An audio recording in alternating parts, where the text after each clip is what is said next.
Bougie. Yeah. That's what it is. Too bougie. All right. Well, welcome everyone to 20 Sides to Every Story. Tonight we are on, I think, episode 8. I don't know. I think I knew it earlier when I put it into the video here. But I think that's right. I think it's episode 8 of Planescape Dead Gods. So this is a 5th edition conversion that I've kind of been trying to put together for our players as a follow-up to our Tomb of Annihilation campaign. And we're kind of in the middle of some shit here. So we're going to see how that turns out for them. And well, I'll give you a little bit of a summary, but before we begin the session here tonight, I'd like to encourage you to give the channel a follow. That way you'll get email notification for when we go live. We've got a lot of varied things that happen here on the channel. And this kind of like leads into our next thing is if you want to support the channel, the best way for you to do that is to subscribe. And as a subscriber to 20 Sides Every Story, you can get in on our subscriber-only games. And we've been having a lot of fun with that recently. What have we been doing with our subscribers? We have been playing games of Into the Borderlands by Goodman Games. This is a 5th edition conversion of some classic D&D modules. Both B1, In Search of the Unknown, and B2, The Keep on the Borderlands. So if you want to take a trip down memory lane or re-experience history for the first time, you can do that here on 20 Sides to Every Story. All you have to do is be a subscriber to the channel, and you can get into a game a month in our sandbox adventure, The Keep on the Borderlands, or Into the Borderlands. If you have Amazon Prime, you can subscribe to the channel for free. All you have to do is go to twitchprime.com and get connected with your free Twitch Prime account. And then you can swing on back here and subscribe. And then I'll hook you up with our Discord server. The second way that you can support the channel is through our Patreon page. If you support us through the Patreon page, which you can find by clicking the panel below the video feed, that'll give you unlimited access to the subscriber game. So you can jump in as many of those as you want. So check that out. And there's a number of other benefits that you get from that by supporting us. Let's see. This is our only other time that we're streaming this week. Next week we will be streaming on Tuesdays as always with Dungeon of the Mad Mage starting at 7:30 p.m. And what else do we have? Oh, Curse of Strahd episode 2 at 7:30 next Wednesday. We had one episode of that, and then life got in the way, and it just turned out to be a little teaser episode. So we're gonna be picking it back up though next week, right before GaryCon. And if you're gonna be at GaryCon, I know a number of you out there will be. Myself, Joey, Cliff are gonna be there, as well as a number of the other folks that you see here on the channel, including Zombie Joe, who presides over a lot of the Adventurers League stuff that's happening there, and Praetor's Rejects stuff. If you have seen him on, he's going to be doing a lot of the virtual tabletop that's happening there through GaryCon. So a number of the people associated with the channel will be there. So if you're going to be there, let us know. We'd love to connect with you and maybe play a game or two with you while you're there. So, where we left off, the heroes had just, the heroes had come to this place, which exists on the negative energy plane, in search of a fugitive, or maybe not a fugitive, a prisoner that had gone missing from the village of Crux that you had all become somewhat entwined with. And the self-proclaimed mayor or leader of Crux had let you know that this figure, whose name was Kestad, was a vampire, and he his name his name was Kestad, and the mayor of Crux, who was known to you as Veritas Mauve, told you that he had kept Kestad as a prisoner for many years because he had murdered a young Githzerai child that he was fostering. Drank her blood, and Veritas Mauve, no schlup himself. He was a pretty formidable warrior and fighter himself. He did battle with them, took him prisoner, and had Mom home yet? Okay. Should be home in a little bit. Sorry, I lost. I wanted to hear what was happening over at the Anderson house. Oh, you still hear me? Yeah. What the heck? I'm muted. Nothing's working tonight. God, I hate this. I quit. /quit. Veritas had taken him prisoner because he felt that instead of killing him, the best punishment would be for him to keep him prisoner. Which probably worked for a long time until events transpired and all of these wispy ghost creatures that you had dealt with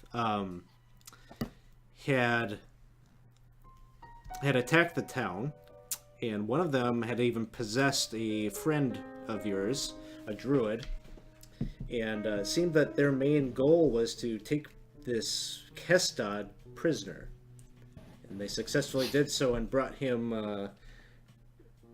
Your investigation brought you here.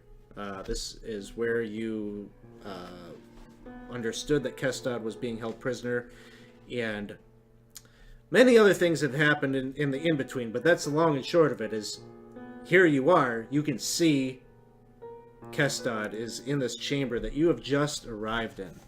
Of course, he's not alone, and you kind of suspected this because you saw his visage in a seeing pool that you saw in Asarak's, what seemed to be a chamber that Asarak had been using. And so he is here, just as you saw him in the seeing pool, up against a dark stoned wall with all sorts of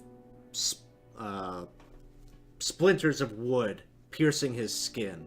Makes sense due to the legends that you know of vampires, that staking them with wood would hurt them. Although, of course, you notice that none of these pieces of wood are going through his heart. It's all some kind of a complex torture ritual that is being conducted by this entity that you see over by him on the left-hand side of the Fantasy Grounds map there. Let me pull up an image of what this entity looks like. I think I've got one. But it's basically kind of an armored-looking mage. And where a single head would be seen is actually like three skulls that seem to be somehow fused together. And they kind of like rotate around like on an axis, chattering, and they seem to be verbally tormenting the poor drow vampire there at the end.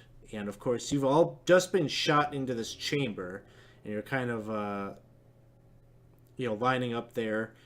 In between you and him are two flesh golems, two gigantic 7-foot tall creatures that actually look a lot like our friend Reggie right now.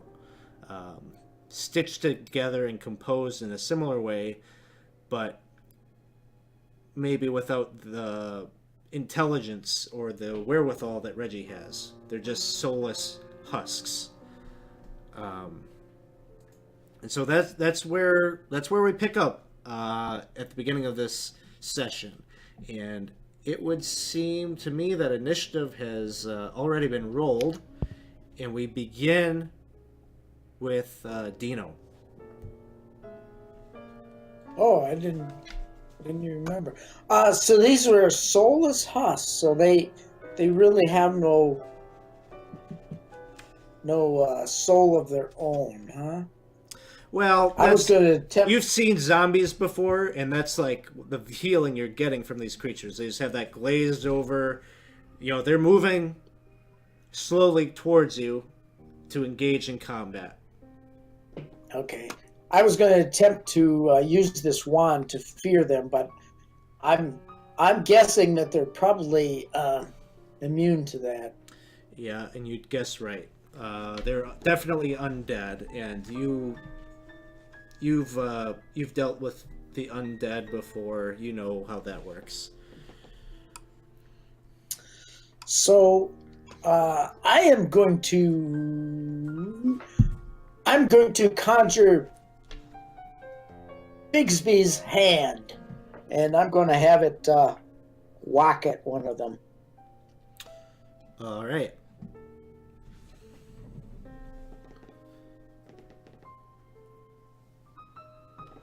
Do I need to throw an attack roll, or? I believe that's how that works with that spell, with the attack option. So give me a roll and add your spellcasting modifier.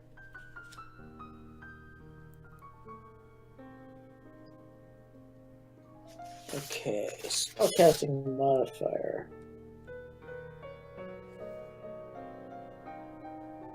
Not sure. Well, so you rolled a 14 there. Well, that would probably be a 19, and I believe You're more than enough. This big hand kind of conjures and clenches its fist, and kind of like it's got that translucent kind of aura about it, and it comes slamming in, and it gut punches. Which one are you attacking? Number 1 or number 2? Let's see now. I'm going to roll the. How do I do this in? To do it in Fantasy Grounds, open up your character sheet and go down to your Actions tab. Then you'll scroll on down to where you've got under your. Do the attack on top of one of them? It does no. You already rolled your d20. That'll hit. What I need you to do is to drop the damage on it. Okay. Which is the 4d8 force. Yep. There you go. So, hits him in the gut, and you can see kind of like some air or oxygen escapes from its mouth, and it's exasperated a bit, but it's not deterred in its movement forward.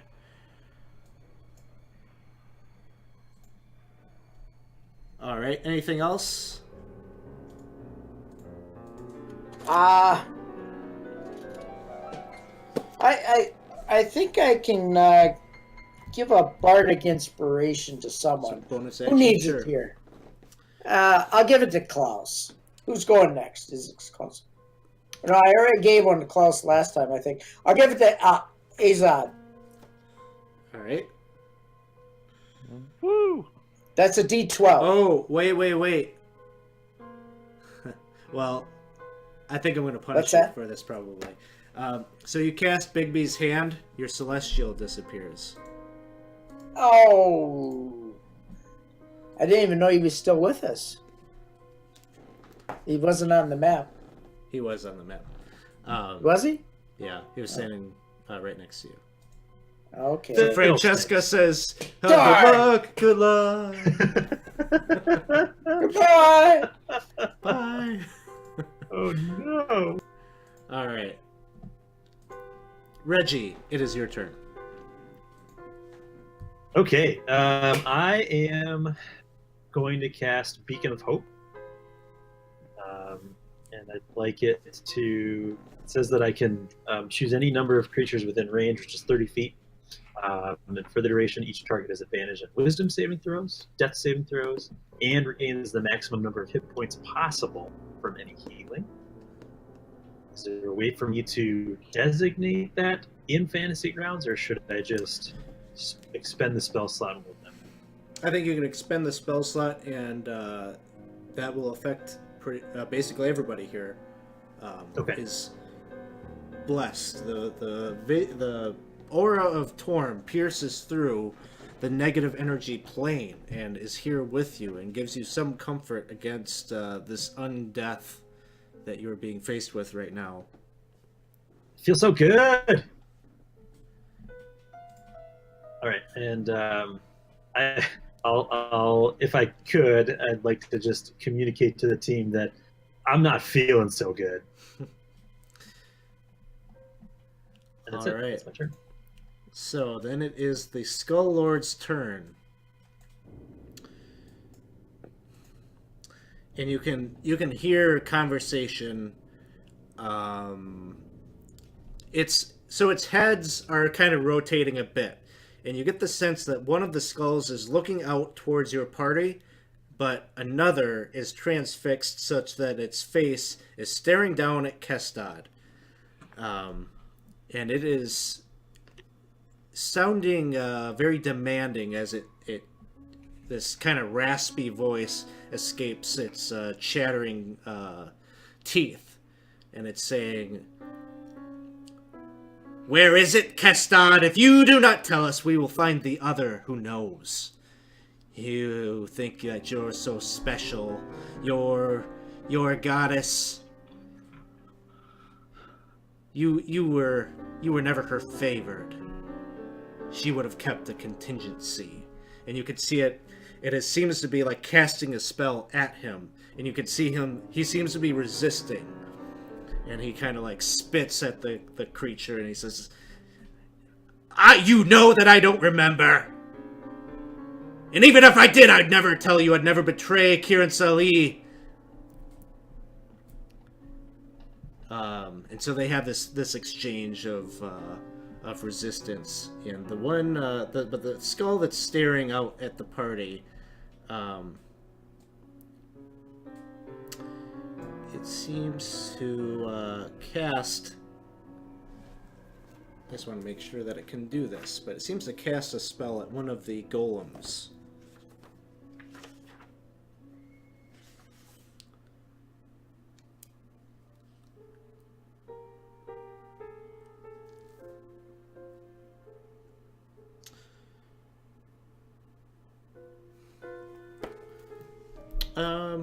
So as it is like tormenting Kestad, it'll move forward a bit. 5, 10, 15, 20. And one of its other skulls is kind of like barking orders at its two golems out towards you. And it says, "Dispatch with them! We don't know what we need to know yet." And it casts a spell over at one of the flesh golems, which seems to animate. And you can see this sluggish movement. It seems to speed up a bit. And then it is Azad's turn. Okay. I want to take advantage of this bless spell, so I'm going to move over to here. I'm going to cast a 4th level Cure Wounds on Reggie, so that'll do 16, 32, 37. Cure him for 37 hit points. Can you do that? So, because he's got the max heal or whatever on right now. Yeah, I'm gonna rule this that. Well, I think maybe a roll should be necessary here. Reggie? Why don't you give me a religion check? You're trying to channel the power of Torn to pierce through the negativity of this plane. Oh, sure. Okay. Okay, so 11. You'll do the max of what half would be. Okay, so it would be basically 37 divided by 2, right? So Yeah. Okay. So 18. 18? Yeah. 18. So You you can can have feel- 18 hit points back. You can feel like you're trying to call out to Torm to like empower the spell because it's just like meekly coming into this plane. Okay. Yeah, that makes sense. Yep. And then I will use my bonus action to hide back here behind this wall because I have that ranger ability from 14th level. Where is my hide check? You want my hide check? For stealth? Yeah, somehow I doubt that you can fail this, but Okay, 26. yeah, you were out of sight of the soulless flesh golems. And then Alex, are you? Should I add that 18? Oh yes, Because I don't know how to. I can do that. Okay. So it'd be like that. You went and cast that bless right after I had finally constructed a 4th level cure wound spell in my spell list that I could have used to, because I've been trying to figure out for like weeks how to cast a spell at a higher level, Oh. spell. So I just created an additional spell in that slot for a 4th level healing word or cure wounds, and I didn't get to roll it because it's May. Sorry, you'll be out of here soon, maybe. And then it is Klaus's turn. Okie dokie. I will attack Flesh Golem 1 with my amazing sword. All right, so you're moving on up and taking a swing. Oh yeah. That'll hit.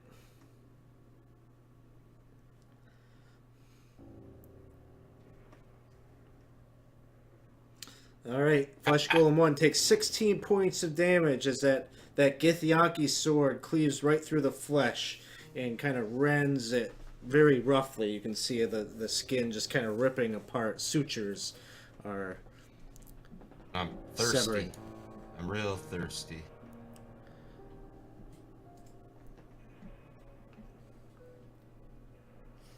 All right, you hit it again, and he takes some massive damage.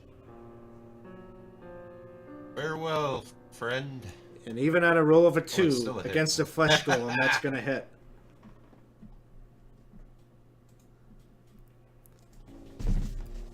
That'll be it. All right.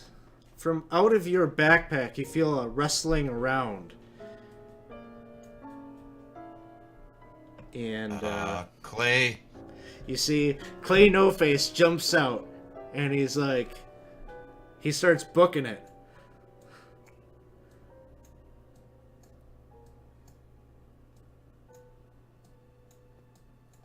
What's wrong with Clay? And he jumps into that little tunnel there, and he's like, "Bye, Klaus!" And he starts getting sucked through the tunnel. Oh, he was safe in your backpack. Now he'll be I have lost. a bad feeling that there's going to be something terrible about to happen to us. Kind of like it. Oh man, I thought I was in control of Clay. He's like, "Ha ha ha! No!" And he says, Man, "I'm I gonna love go this see my song. power." I loved you, Clay. I gave you one job. I could have kept you there with those creepy other toys in the weird demented witch house. And then it is Gizmo, the NPC that you can trust, because he has a heart of gold and the body of a warrior. And he's got... What did you give him as a weapon? I gave him a scimitar, I believe. If I Scimitar. remember So correctly. he's Yeah. like, "Wah, wah, wah! No problem." And he like rushes in to the battle, and he's going to take 2 attacks against that one. A hit and a hit. Let's see. Scimitars are D8 or D6, I believe.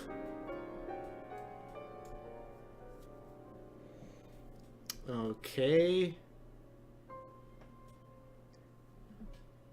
So he ends up he's making some kind of you can tell that his scimitar is non-magical from the way it's cutting through the skin compared to the way Klaus's mighty blade is rending the flesh. But he does end up doing a bit of damage to this creature.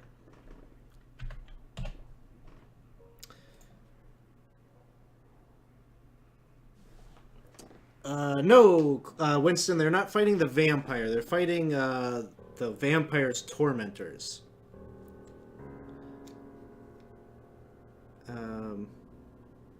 Hey, can one of you guys talk for a little bit? I'm trying to see if I can still hear you.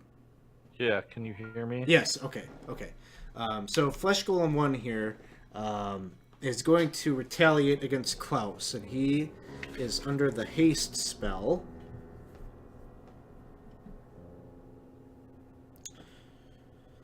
Which means he gets an extra attack, I believe. So, he's going to make 3 slam attacks against Klaus. 10 will miss.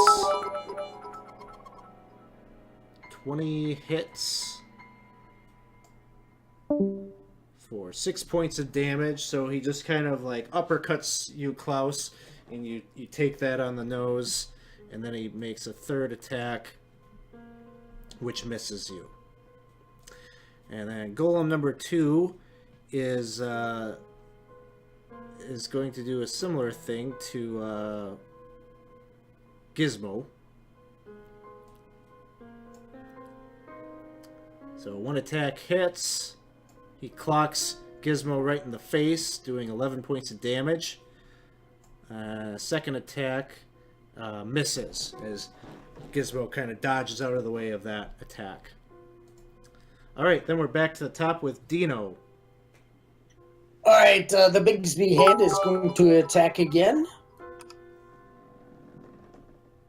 Okay, that's 18. And which one is it attacking? The one in front of Klaus. Yep, that'll hit.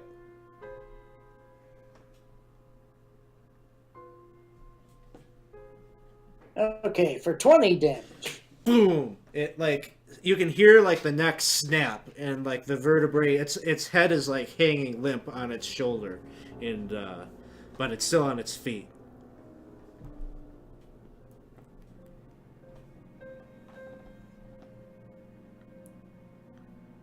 Okay, I'm going to do a bonus healing word on Reggie. Okay.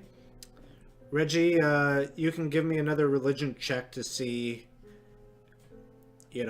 Basically, we're role playing this out as you're maybe saying a silent prayer or something. Yeah. To Torm to try to make your beacon that you're concentrating on.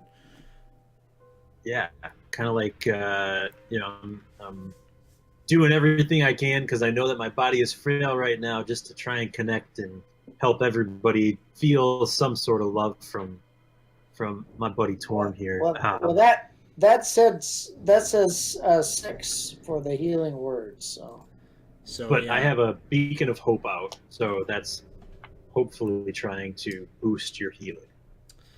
So I'll readjust that because you would have only gotten 3 back from that. Okay. Torm just does not seem to be piercing through the negativity of this plane. Torm's stronger than that. Well, remember that he does have the bless, so it would have been max, so it would have been 9. He shouldn't have had to roll it because of the bless. Oh, yeah. Right. So it should have been it should be half a 9, so he should get 4 back at least. I don't know. At least unless of course, So the it'd be negative like that. energy plane is. Right. Yeah, to give a max of the half. So if 9. So I should have gotten 4 back. So I made the adjustment there. Cool. All right, Reggie, it is your turn. All right. So, feeling a little better. Still not great. Would I, like, if I were to kind of come up over here by my buddy Klaus, does that put me in range to get a swing on Mr. Golem there, number one? You can, but he's going to have a little bit more of an AC. Basically, it's a +2 to his AC. Okay. Which I'll be transparent about.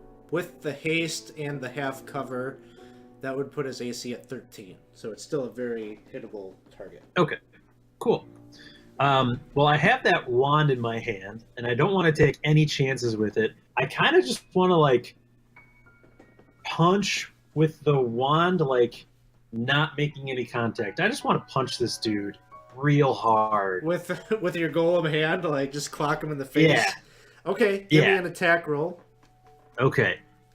So that should just be a straight-up strength roll at that point? Yep. We'll deal with the damage if you hit. Okay.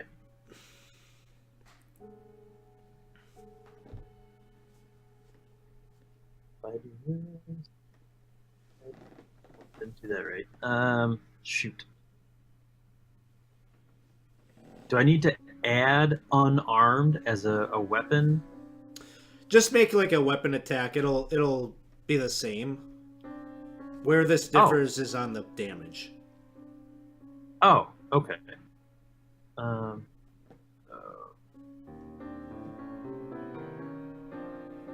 Okay, so you will hit.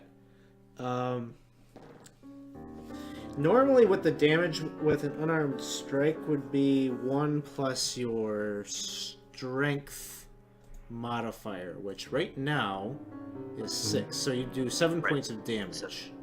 Okay, cool.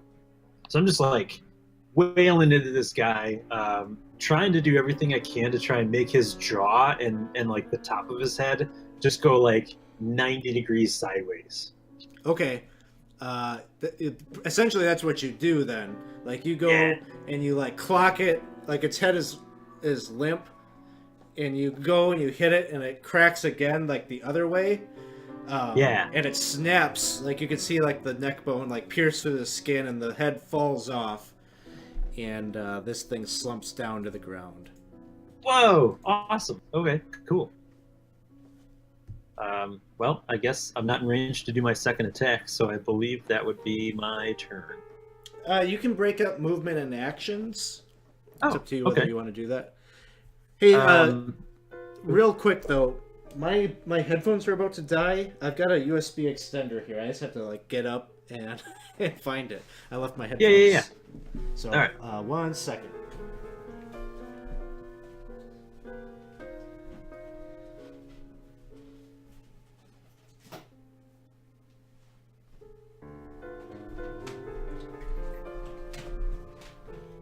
It's a good question.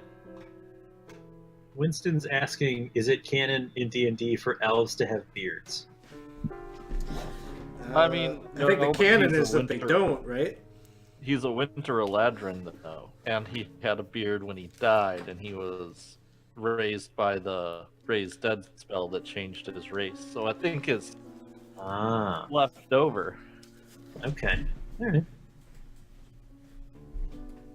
That's the way I would explain it, but it is up to Alex, of course. Of course. It is kind of an ice beard, though, too. Yeah, actually, he just has, like, Look at that.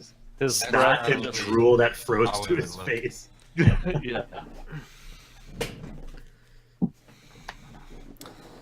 All right, sorry about that, Reggie. And did we come to a consensus about the beard thing? Yeah, it's snot and drool. That's all just frozen. It's just ice. Yes. Yeah, 'cause he's a Winter Eladrin. So, right? That's what he came back as? Yeah. Or whatever? Yeah. Okay.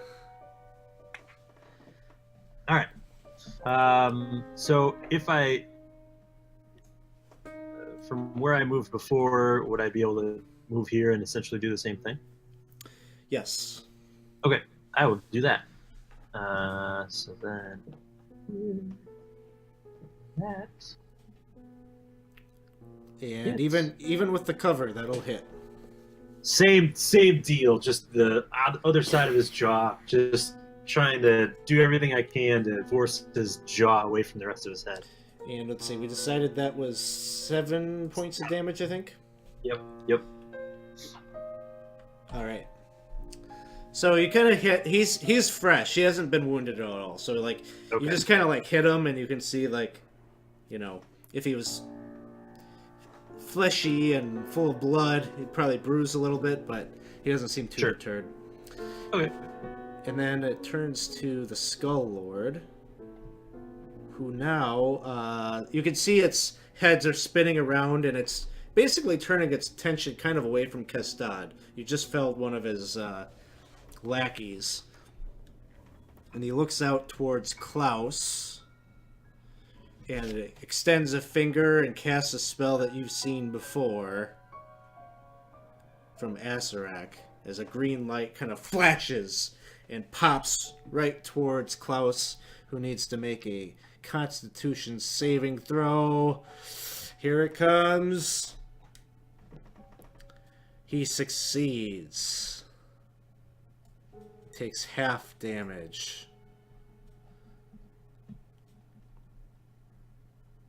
His finger of death is cast, and Klaus That's what I was gonna ask. it Is that hits, and Klaus kind of like his constitution, his fortitude absorbs that damage, his new form, and you can see him wincing with pain. But he just kind of, it seems like he almost like absorbs it into his soul, and is maybe fueling it or using it to charge up another attack.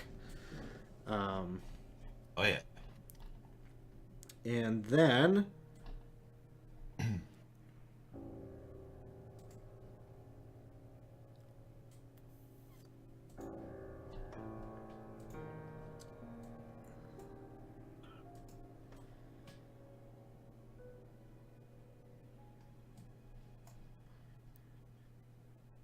you can see in the presence of the Skull Lord, this golem that you just punched, Reggie, it starts to like heal up. You can see like the wound or like the bruising where you just hit it seems to start to like patch up and regenerate.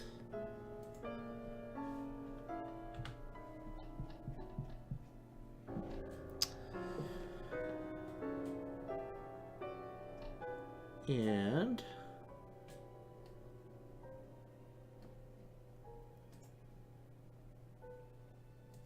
then it is Azad's turn.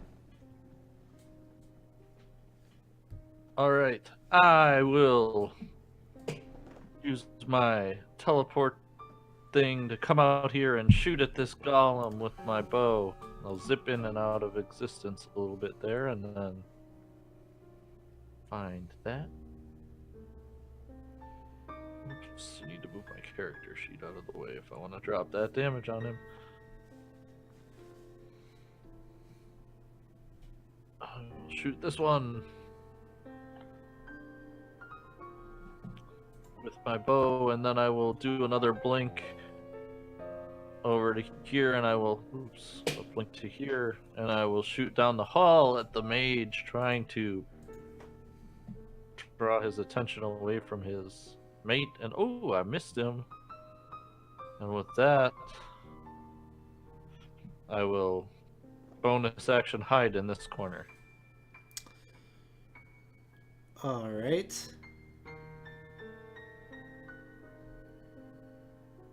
30 for a stealth check.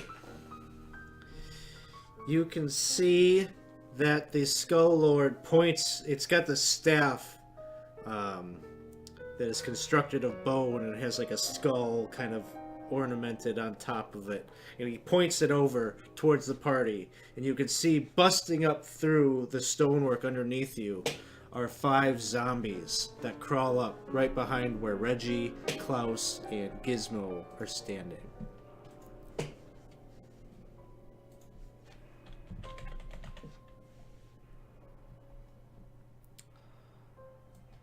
So, one moment while I pop those onto the battlefield.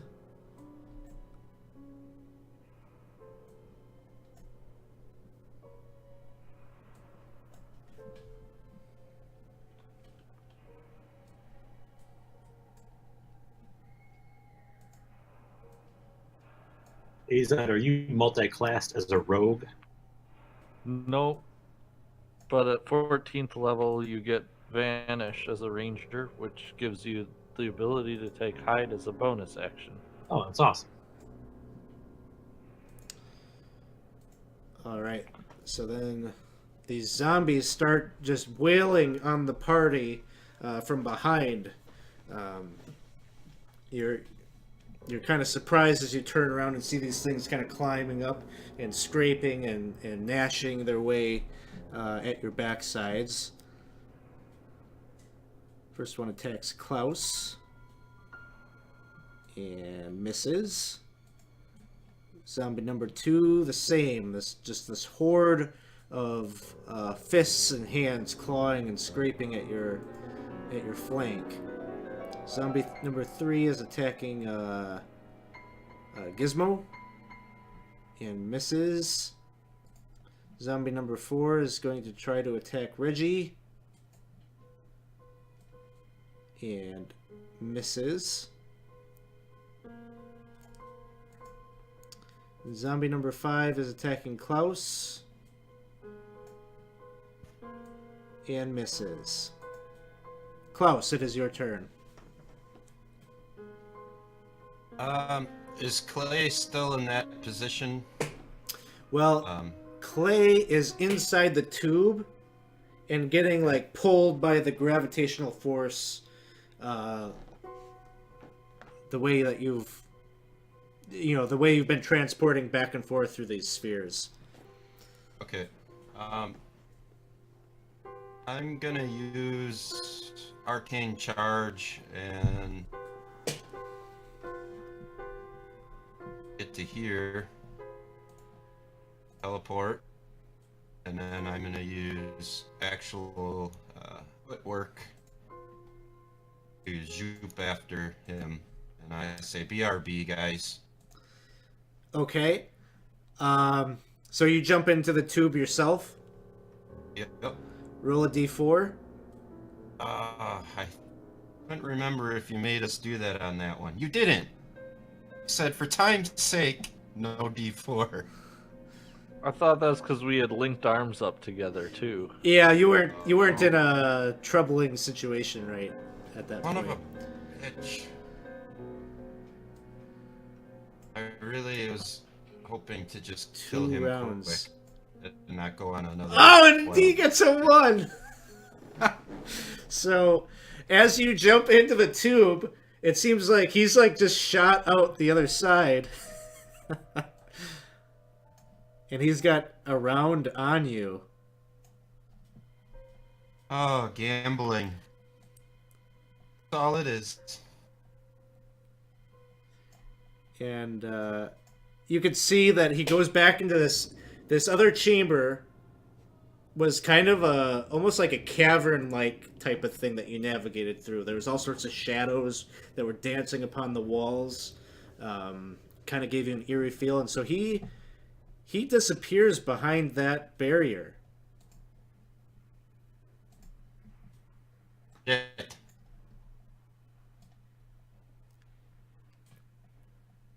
Disappearing meaning there's a barrier in your way. Yeah. You can't see him.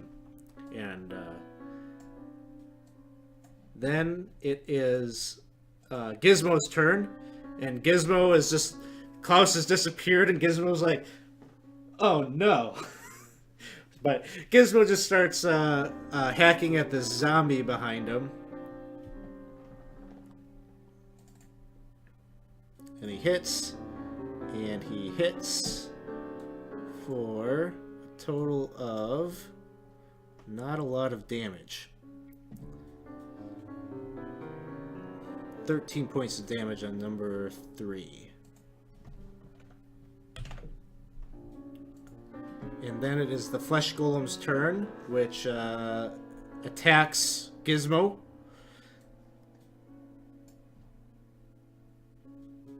misses with its left hand, and then it tries an uppercut, which hits, dealing 8 points of damage to Gizmo. Dino, it is your turn. I would like to cast a fireball at 4th level that would get the Skull Lord and the Flesh Golem at the same time. Sure. Yeah, you can do that. How can I cast it at the 4th level? Don't worry about that right now. Let's get some saving throws on the table here. So, do you know how to do that? You better tell me. Open up your actions tab and go down to your fireball spell. I got that. Okay, and then you got the little magnifying glass clicked. Yep. All right. Then Hit your the next saving thing. Well, click and drag it on top of the tokens that you want to hit. So do one on the Skull Lord and one on the Flesh Golem. The saving one? Yep.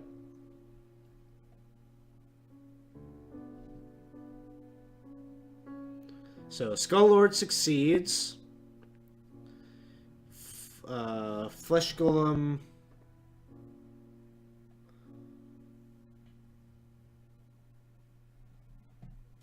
Also succeeds.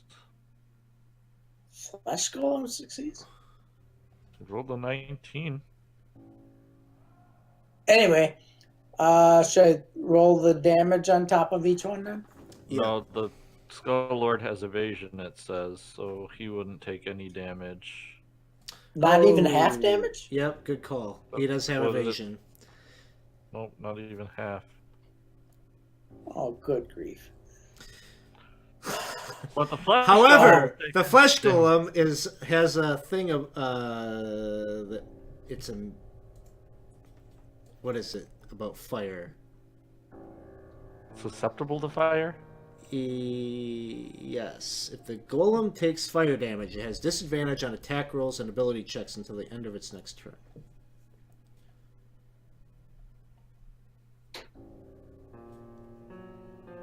So how do I do this at a 4th level?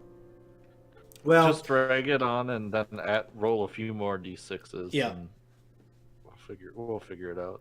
drag your regular damage on top of the Flesh Golem. Okay, so then he's going to take half, and then roll me an extra d6. Just one more? Yeah, you said 4th level, right?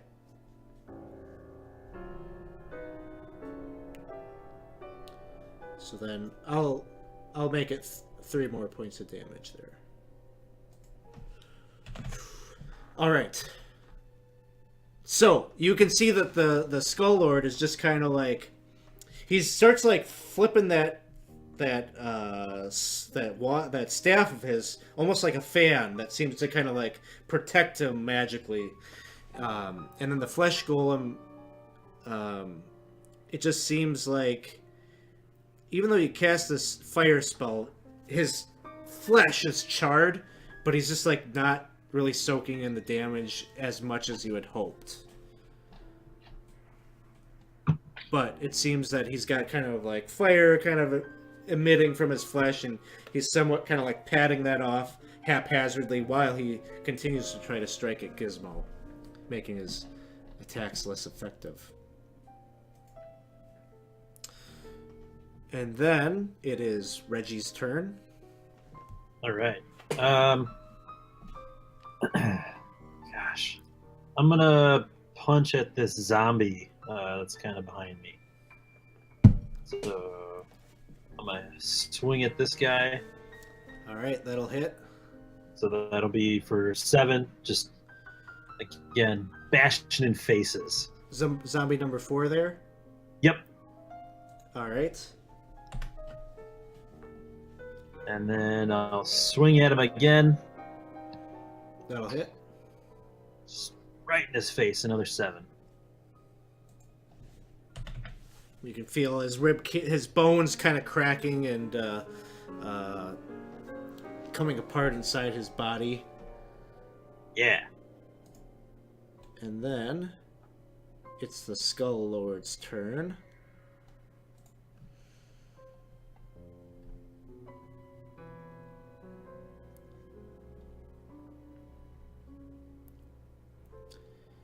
And he's going to cast Cloud Kill. Creates a 20-foot radius sphere of poisonous yellow-green fog.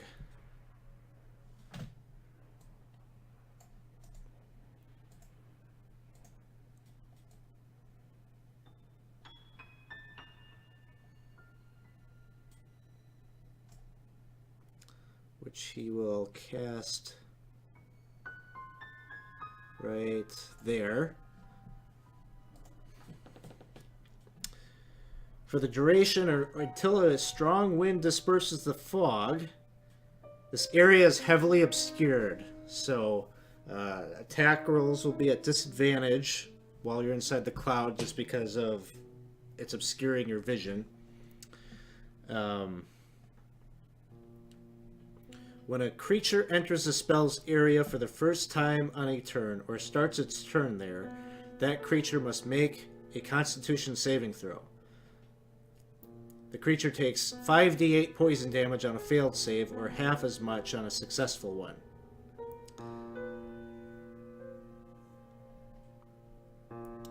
So, the way that I am going to interpret when a creature enters this area for the first time is like if you physically put yourself into its area. So the damage won't happen right now, it'll happen at the beginning of your turns. So I'm taking the Crawford ruling on this.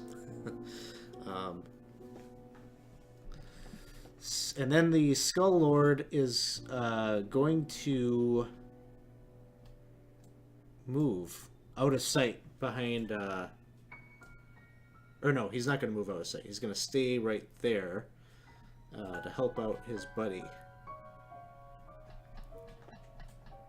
Because you can see, as it seems like his presence, there's like an aura about him that is like re-healing or regenerating that flesh golem.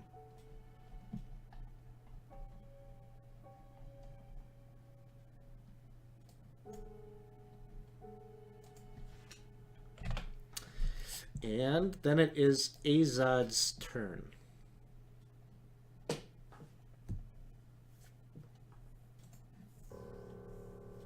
Okay, so I am going to do my teleport thing to here and shoot down the aisle at this guy with my bow, trying to... Oh, I need to take that damage, right? Oh yeah, 1 second. Sorry, thanks for reminding me. Mm-hmm. I'll do my attack roll as I'm waiting for that. Alright, so I hit him. Going to pop 7 damage on him. Okay. Like a concentration check.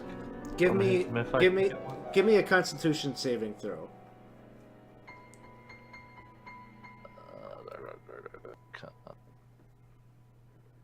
18. 18.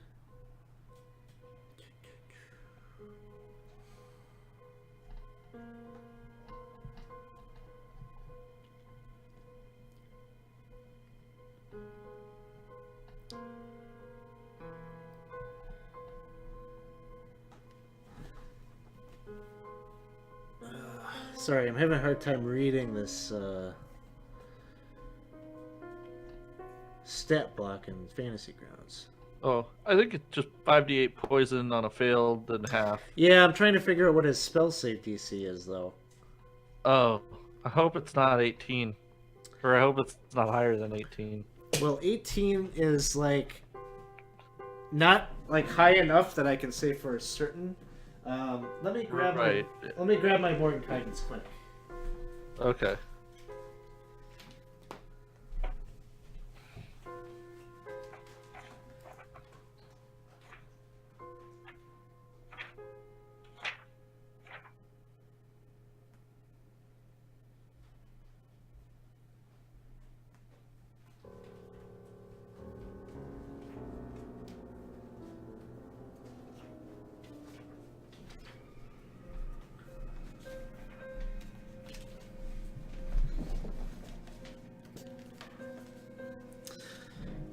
Winston says, just make it up. But then I would be like, it's 21. So you don't want that. Skull Lord. Okay. It is 18. So, you succeed. Yep. So I'll take half. Half of I'm happy 5d8 about that. is 22, so you'll take 11 points of poison damage. Okay. I will pop that on myself there if you don't mind. Yes. Okay. And then I will do the teleportation thing again and shoot at zombie number 4. Wait, sorry. You attacked Skull Lord though, right? Yep. Yeah. And I hit him. I did the damage. It should have applied the damage to him. I would want a concentration check. Okay. I think, And you rolled for the attack at disadvantage? Oh, I did not.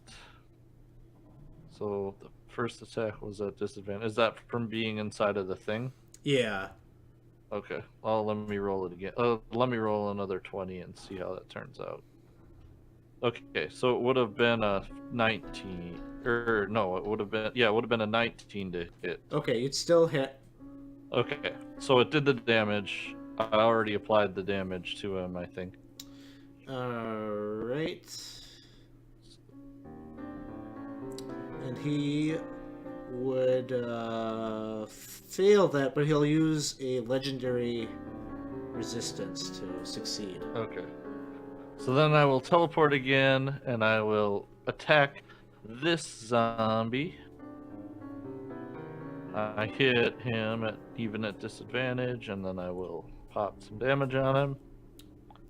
Boom. You can't really see, but you can hear like a plop of a body on the ground. Yay! You basically made that teleport. shot just with your audio sense. Nice. And then I will teleport, and I'll try to, from memory, kind of pick out the next zombie in line with my third attack. Alright. Oops, sorry. That was a... I don't imagine. Roll another one and again. see if you get a nat 1. That's basically the only way you're going to miss these guys. I did! Oh, you did! I'm so going to take one of those arrows back, though, because I didn't need to shoot 2 arrows. Then as a bonus action, then I'm going to take 5, 10, 15, 20, 25. I'm going to Misty Step to here, and then I'm going to walk to there, and as a free action, I'm going to examine, look at how this guy is manacled to this stuff. he's not even really... Well, I think I did describe him as shackled. Like, he's shackled to the wall just by iron bindings, but he's also, furthermore, kind of pinned to the wall with these stakes that are just up and down his arms and down his legs, but nowhere in a vital spot on his body. Okay. If I can use an interact with object, I'll try to pluck one of those out of him and see if he reacts. He winces with pain and he looks at you and he says, "If you promise to kill me, I will tell you. I have information to share." I absolutely will kill you if you help us kill him. He says, and give me that information. He says, "All right." And he kind of gestures. I am useless with this element, these impurities in my body. Remove them. Pluck these splinters from my wounds, and I will end this. All right, sounds good. So, the Skull Lord. That'll obviously be my next turn. Yeah, the Skull Lord looks back. You can see its skulls are shifting, and you can see one of them is transfixed on you, Azad. And it will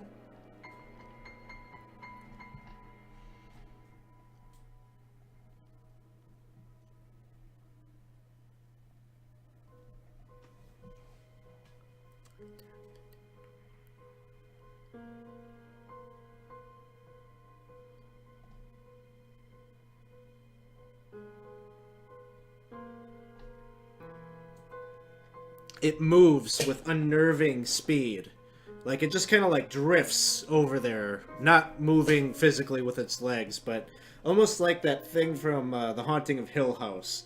Like its body just kind of lifts up a little bit and just kind of swoops seamlessly right over by you.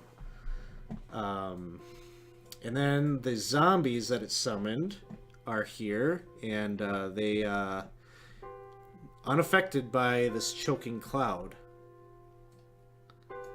And so they move in, and they're going to start to lay the smackdown on Gizmo a little bit, or at least attempt to. Miss.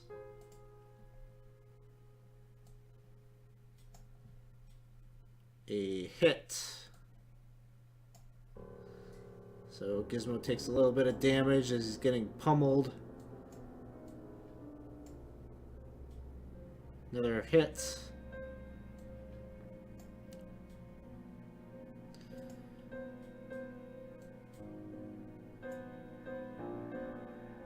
Miss. Alright. After all that is happening, the Skull Lord has just moved right over by you, Azad, and he's spinning that staff around.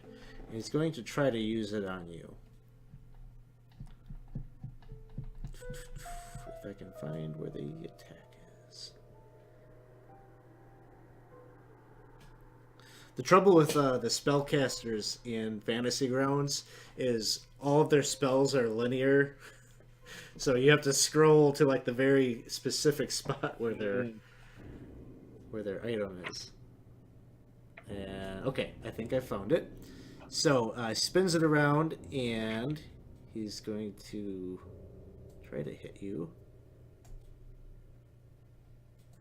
A 21 to hit. Yep.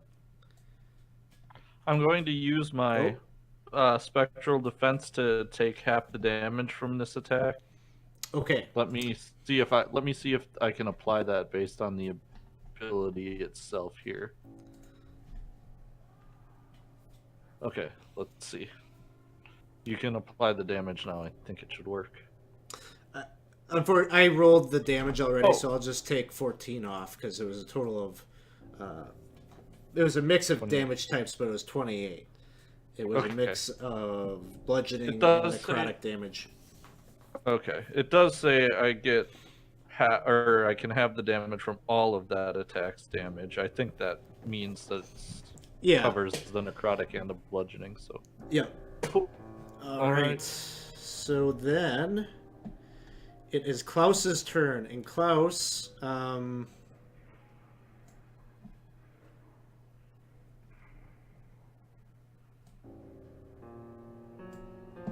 You end up outside the tunnel here.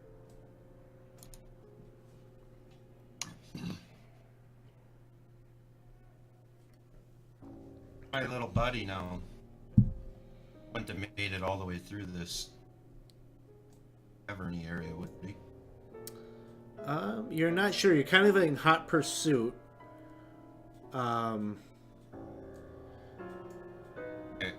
And it's dark in here. Klaus, I think, probably has dark vision, so you can see well enough to navigate. I think I can get to about here. I'm gonna cast Fireball, and it says it can go around corners and ignite all kinds of stuff and do a bunch of mayhem. I'm gonna cast that basically right towards the other tunnel. Okay. 1 second.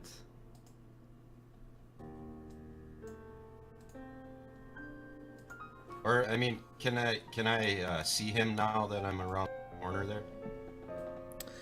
As soon as you cast the fireball, like it lights up this space, and you can see Clay No Face on bended knee, presenting a ring to a skeletal figure in robes, and you see Asarak, like bending down, looking at the thing, and he's reaching down for the ring when you cast this fireball.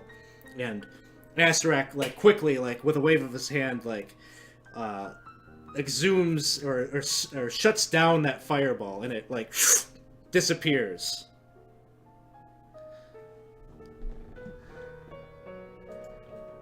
I'm gonna use Action Surge and charge Asarak.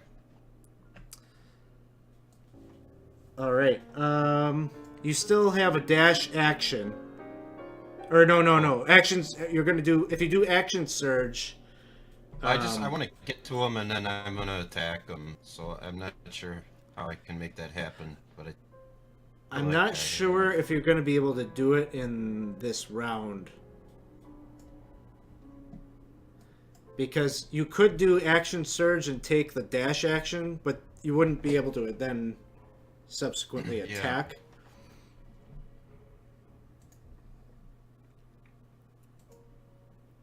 Well, I will do that. I'll do whatever I can to get close to him, at least. Okay. So you could do that. You could do action surge and dash if you wanted to do that. Hold on one second. I'll let you process that because.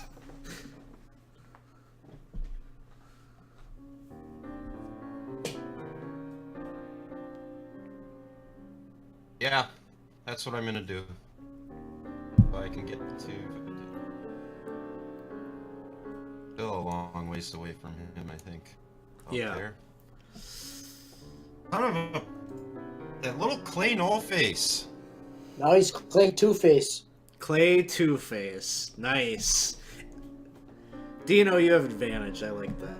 Well done, sir. Well done. Well, I mean, Alex, you were saying you didn't know what you wanted to do tonight, and I kind of just set it right there in your lap. It's a Yes. Gizmo is surrounded, but he's eager and he's excited to please, and so he's hacking away with that scimitar. Although he's in a fleshy body, so he does need to make a con save because of this this choking cloud that he finds himself in.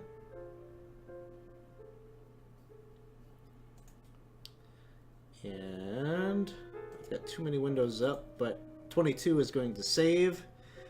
That'll be 5d8 damage, taking half, so he'll take 11 points. And then he's going to be hacking away at zombie number 3 there. Hits and hits.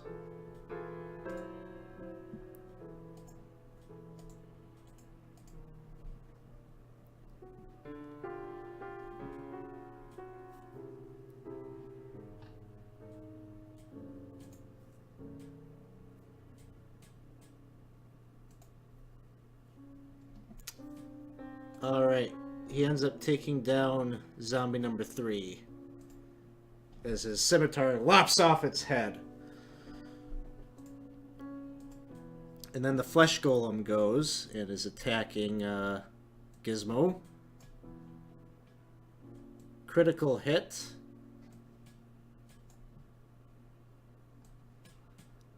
Another attack. Another critical hit. Oh, Gizmo in Reggie's body is looking bloodied and beaten, but he's still up on his feet.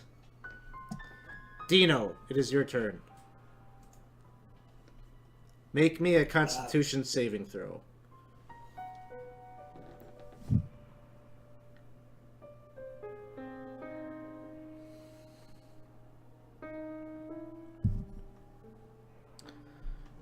It's a fail. ouch. Did that roll? It did not roll. 26 points of poison damage. I think I'm down. Dino is down. Reggie. Okay. So, has it been a minute since I cast Beacon of Hope? It's been less. Okay, cool. So, just so you know, you'll have advantage on your death saving throws. I'll probably need it. Likewise. All right. So I needed to do a Constitution saving throw. Is that correct? Yes. Okay.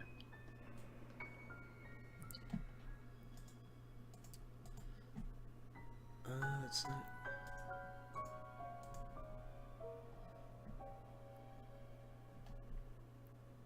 So you'll take 12 points of damage. Okay. Should be... Okay. So you're kind of coughing and hacking a little bit. Yep. I am going to cast Turn the Unholy. So, using my channel divinity, each fiend or undead that can see or hear you within 30 feet must make a wisdom saving throw. If the creature fails, it is turned for 1 minute or until it takes damage. A turned creature must spend its turns trying to move as far away from me as it can, and it can't willingly move to a space within 30 feet. It also can't take reactions. For its action, it can only use the dash action or try to escape from an effect that prevents it from moving.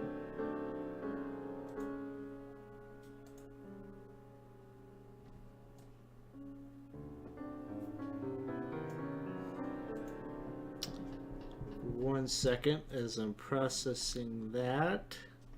Okay. Okay. Within 30 feet of you? Within 30 feet of me. Okay. You see the flesh golem. What is your holy symbol? Is it like a necklace or? Well, I would I would imagine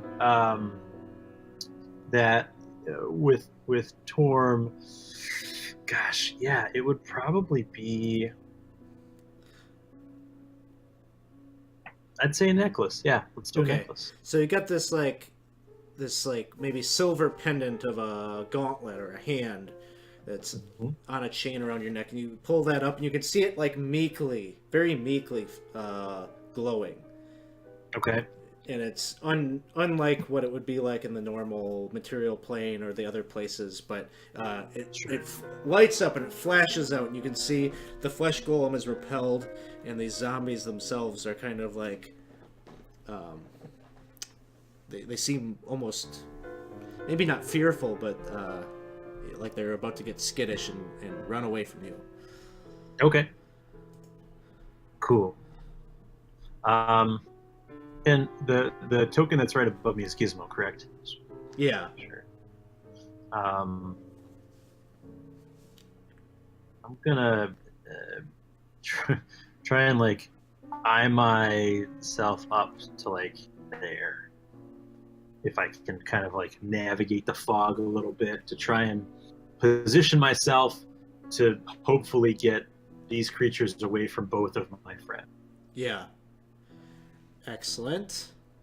The Skull Lord, meanwhile, is dealing with Azad. And Hi, buddy.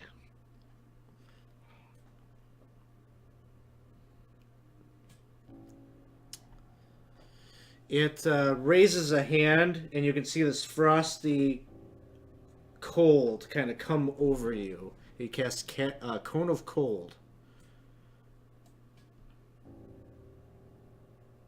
Which kind of save do you need? Oh, yeah. You got it. succeed. And so you'll take half of this damage. And so this frosty ice chunks start like splattering, hitting, and piercing your skin, and you're getting kind of nicked up and dinged up. And then it becomes your turn, Azad. Okay. Well, with my free interact with object, I want to pull out another one of these little things that stuck in the vampire. And I kind of look at the guy, shivering a little bit as I am freezing cold now, and I do my planar warrior or distance strike to blink over to here. He like sees you do that, and you can see his hand like grab your wrist for like a second, like right before you blink away, and suddenly like you're kind of like taken out of consciousness or out of this room momentarily, and he's communicating with you in a very rapid voice, a voice of urgency. And he tells you,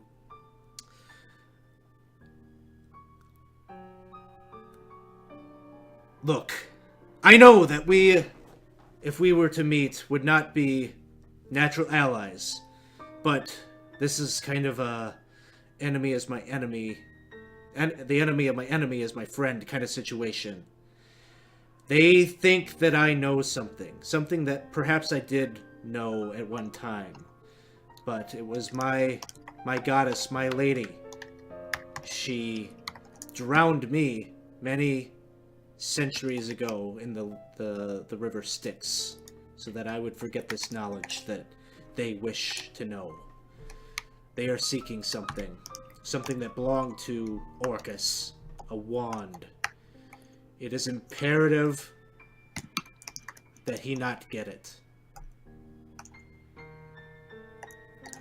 You must kill me now. Even though I do not actively remember this knowledge, I am sure Asarak, Orcus' servant, is a very powerful wizard. He surely will be able to access any faint trace of this memory, given enough time. You must kill me, you must destroy me. But I am not the only one that knows this. There was another, my partner. His name is Arehi. He still lives. He, like me, does not know actively this knowledge. But if Asarak is able to, he will find him, just as he found me. If you wish to end this and prevent Orcus from claiming what he wants, you must go to the place called the Vault of the Drow. It is on a material plane called Orth.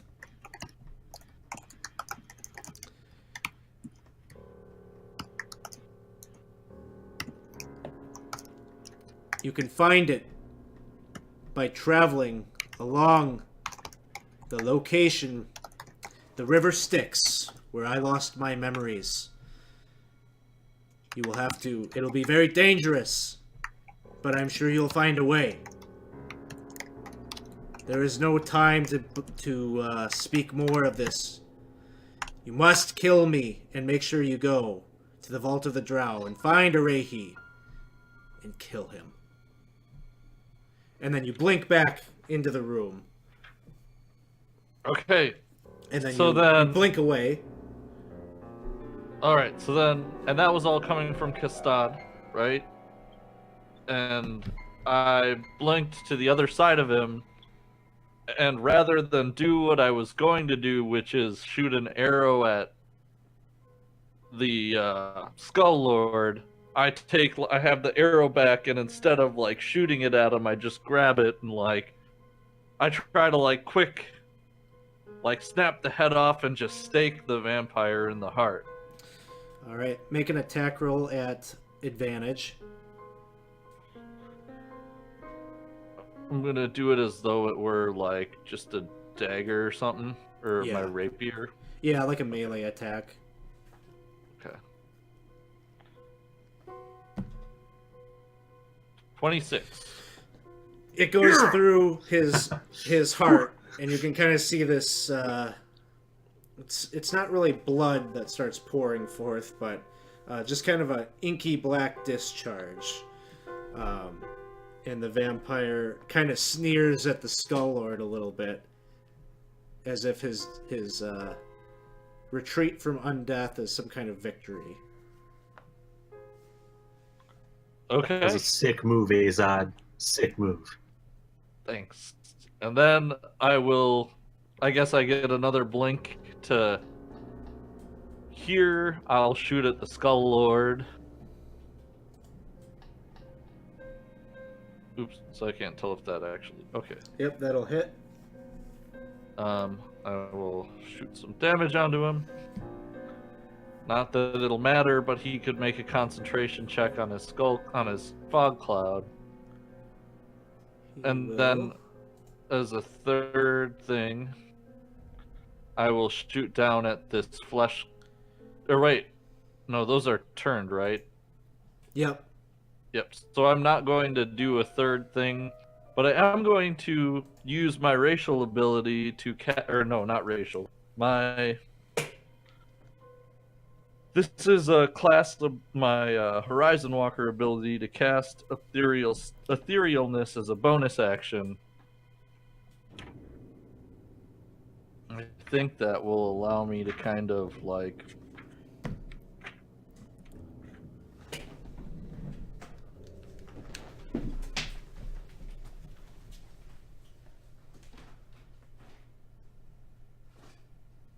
I think I can walk through walls, right? Move through objects, yeah. So then I'm gonna like cast that etherealness.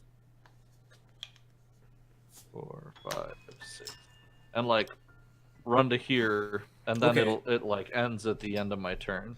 Okay, so you basically pass through that wall, and you're inside what is basically like a prison cell. Like there's a skeleton that's like shackled to the wall in here, and there's a wooden door in here that goes out into that main hallway. Okay. And then it is Esrek's turn.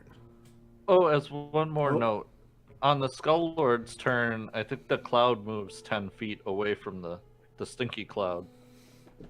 Oh, Or the all right. cloud kill moves 10 feet away from him. So Gotcha.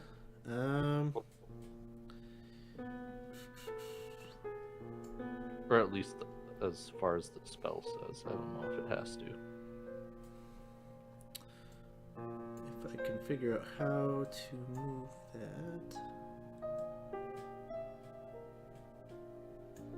Yeah, so it goes drifting kind of out away from the direction that he cast the spell. And then it is Asarak's turn. And so Asarak has just like canceled your fireball spell, and Clay No Face is presenting him with the ring, and he goes and bends down and he picks it up and he's holding it in his fingertips. And he can kind of see you, Klaus, that you're charging towards him, and you see him cast another spell, and time seems to stop. You freeze.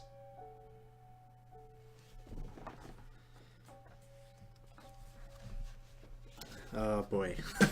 Give me a second. I gotta review this spell. Time stop is kind of crazy. You briefly stop the flow of time for everyone but yourself. No time passes for other creatures while you take 1d4 plus 1 turns in a row. Got it. Alright.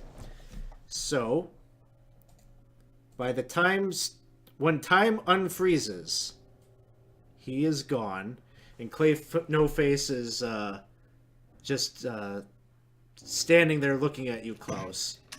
Can I have a chance to cast counterspell on that spell? You could certainly try. That No. it is going to... By the sound of your voice, I won't. Yeah, I'm not sure it's possible for Klaus to counterspell it, but do you want to try? You can. Yeah, I mean, it's in my list. It's on your list. Roll me a d20. This is a 9th level spell.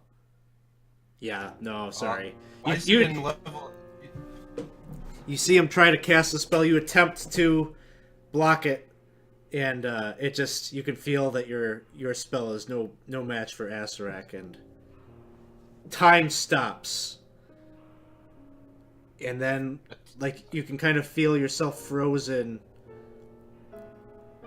and then like when you start to move again, he's gone, and Clay No Face is sitting there like looking at you with like a kind of sad face, like he's awaiting punishment.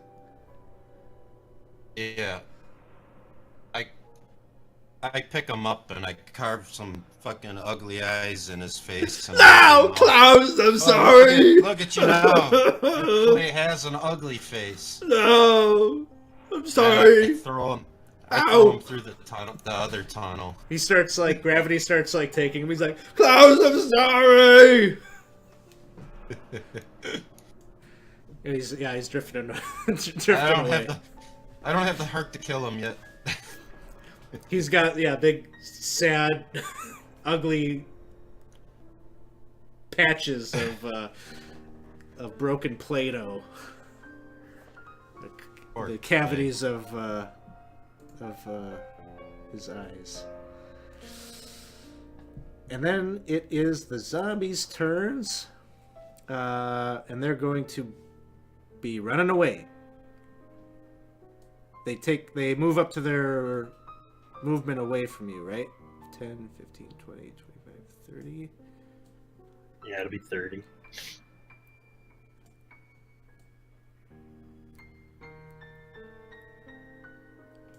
Do you think that Reggie would have any kind of weird internal conflict since he cast Turn Undead or Turn the Unholy, but he resides in a body that is undead? I think your residing in the body makes it almost like quasi not undead, because you're Okay. a living spirit and consciousness that's just like possessing a vessel. Okay. I don't know if that makes Yeah, that's, it does. that's it how I'm does. kind of playing it. Yep. I was a little nervous that you're gonna make my body like spread apart or something as I tried to get away from. I fear central- myself. Yeah.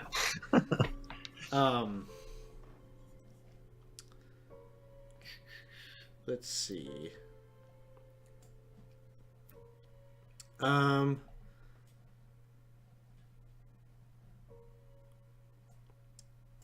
What will the Skull Lord do? He's gonna move 5, 10, 15, 20, 25. He gets to right there. And then it is Gizmo's turn. And Gizmo is kind of looking back towards you, Reggie, and he's just kind of, he takes the dodge action. He kind of assumes a position of like wanting to ward off these zombies if they start coming back down the hall. And he's like, I've got your back, Reggie. Yeah, Gizmo. Flesh Golem. Oh, I guess I already moved him, but all right. All right, Dino. Ooh, 1 death saving throw. At advantage. At advantage. How do I do that at an advantage? Just roll another d20.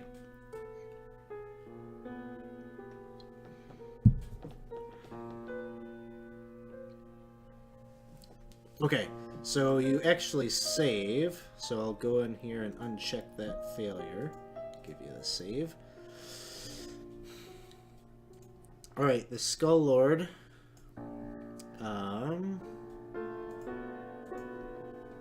He has a legendary action.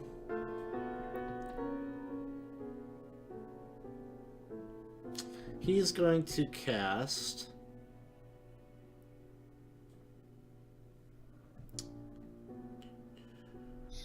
He will cast Chill Touch at Gizmo.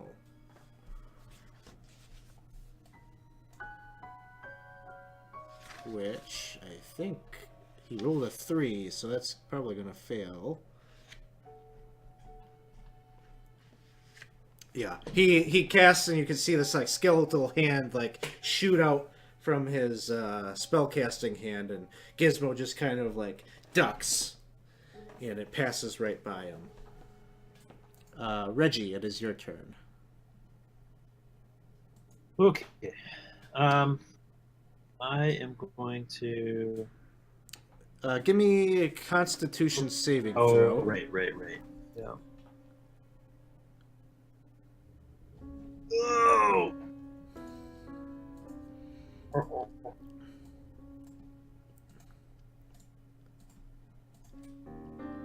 Take 22 points of poison damage. Oh. Still up with 7 hit points left.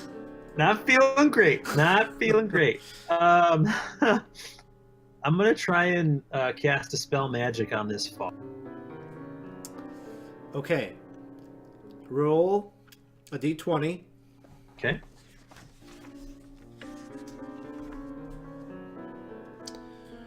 I believe that should do it, because Dispel Oh. Magic, the DC will be 10 plus the spell's level, so it's a DC 14. And... Oh, but my spell casting is charisma, so that's an 8. Oh, shit! Ugh. You are right. That's That right, sucks. because you're in this creature's body, right? Yeah. Well, Reggie's charisma wasn't great to begin with, but yeah, this is it's way worse. Damn it. All right, any movement? All right. Yeah, I'm gonna swing up here. All right. The Skull Lord is going to take his turn.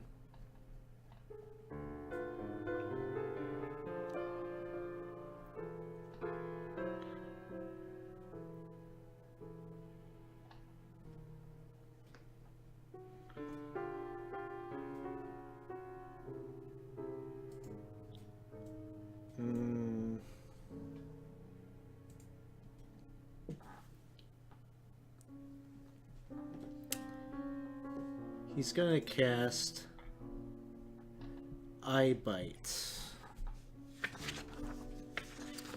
which is another concentration spell. So this cloud goes away.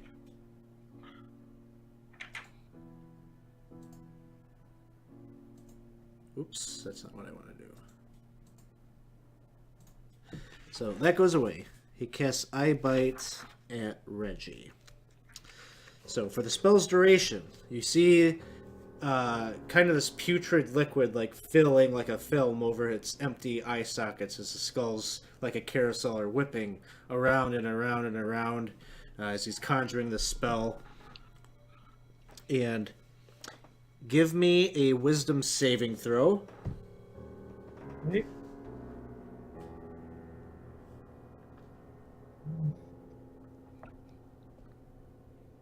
Ugh. His DC is 18, isn't it? It is.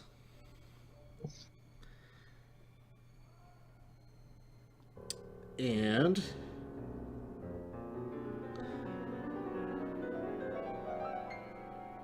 you fall unconscious. And your body, the big body, just kind of like slumps down and drops to the floor. Okay. Like a. Almost like you're asleep. Oh. Okay. Huh. Great. Izad, it is your turn. Okay, did you said I'm in sort of a cell-like thing? Yeah, there's like I don't know, like the wooden door with like the little bars to give like a window so that the guards can see their prisoner on the Okay. inside. So would I be, in theory, I can see out of it then, and Yeah. I could Misty Step to a location in the hallway? Yeah. Okay, so that's what I'm gonna do. I'm gonna like go up to the door and use my bonus action to Misty Step 30, I mean, like over to this way. Okay. If I think that angle. I feel like that angle is reasonable, and then I'll use my action to attack at this guy twice. Shoot him. The Skull Lord. Yeah, the Okay. Skull Lord. I automatically missed, but I get to teleport 10 feet for that, and then I'll teleport another 10 feet to here, and shoot him again. Don't automatically miss him. 30. That hit. Yep.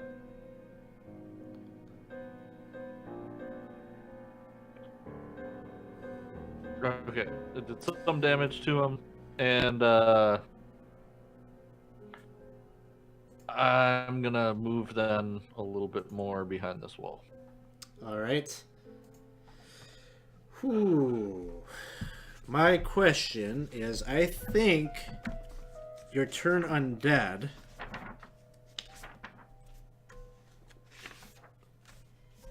Is it only when I'm conscious? I'm wondering that. That was a channel divinity, right? It was.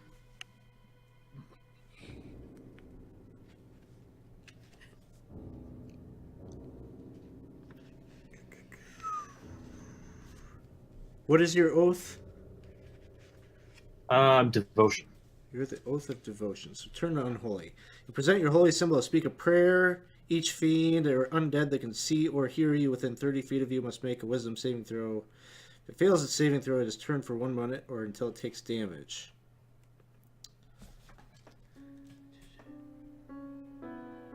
Okay. For the roleplay purposes of this, we'll say, you've just fallen asleep, and they're still kind of like uneasy about you. So like they kind of move away, but now they're kind of like lingering, and they're like looking at you, not so compelled to turn away because they're not actively like shaking that thing in their face. Sure. And so they corral around the Skull Lord, who is going to take a legendary action. And move to right there. Klaus, it is your turn.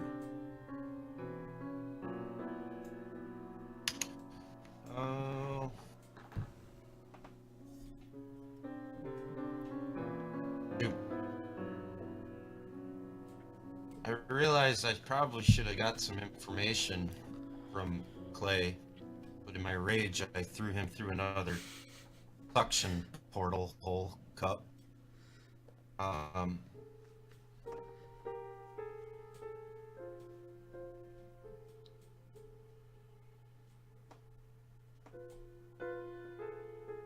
realized that helping... shit, I'm in a bad spot here.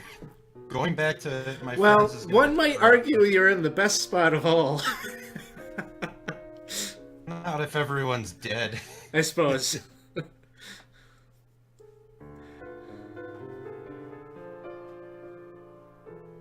I would assume that Clay has a way of communicating with Aserat. That he would show up like that and meet him just out of the blue. I'll let you. I'll let you make a DC 18 insight check. I'm gonna make it high DC. Okay.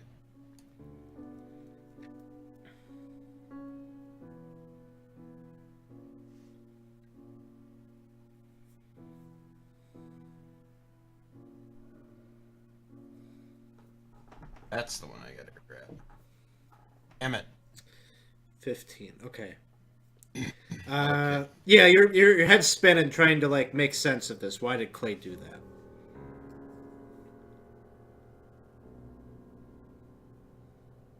Well, I will make my way back. Okay. See you later, Clay. Bye, Klaus. And he goes, We'll meet again. it's about there. All right. Gizmo is looking exasperated in Reggie's body. And he sees that the big lug is down on the ground, and so he kind of races past him, and he goes and he starts shaking you awake. He's like, "Wake up!" Slap, slap, slap, slap, and then you regain consciousness. And then the Skull Lord turns around and starts like twirling that staff, and he's gonna go ahead and try to take out Gizmo.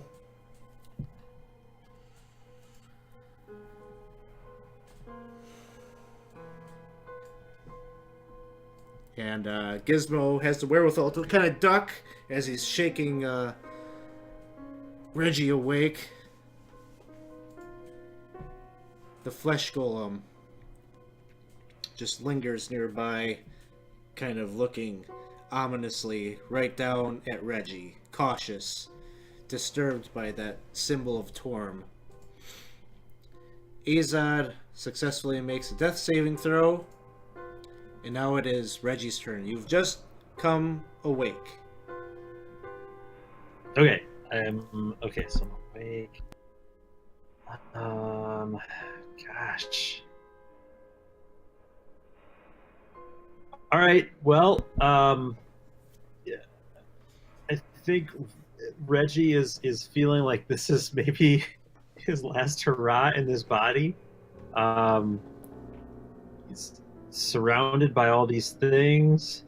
The Skull Lord is not affected by Turn the Unholy because he wasn't in range when it was cast. So I think he's going to throw caution to the wind and point the magic wand at the Skull Lord and do whatever he can to try and make this wand do something to the Skull Lord. Did I tell you what it did? I don't think so. I believe we know Dino's is a Wand of Fear, but we did not identify mine. You told me, I think, what was written on it, maybe. Let me see here.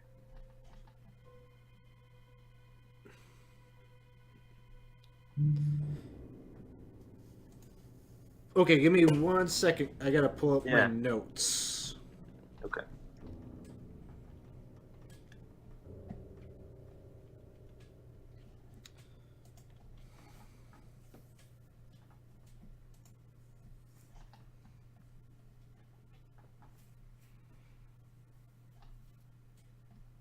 I did not note anything else about the wand.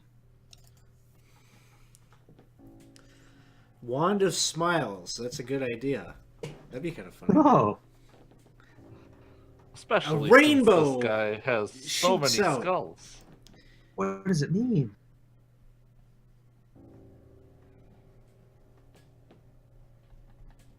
Can Okay. a skull smile? Yeah, did I might have described something that was written on the side of it. Did I tell you about that? I thought we decided none of us could end up reading it. Oh, Is that what that it could was? be. Because Yeah. I think we made a couple of people made checks to try to figure out what this wand did, and I think we all failed them. Oh, yeah.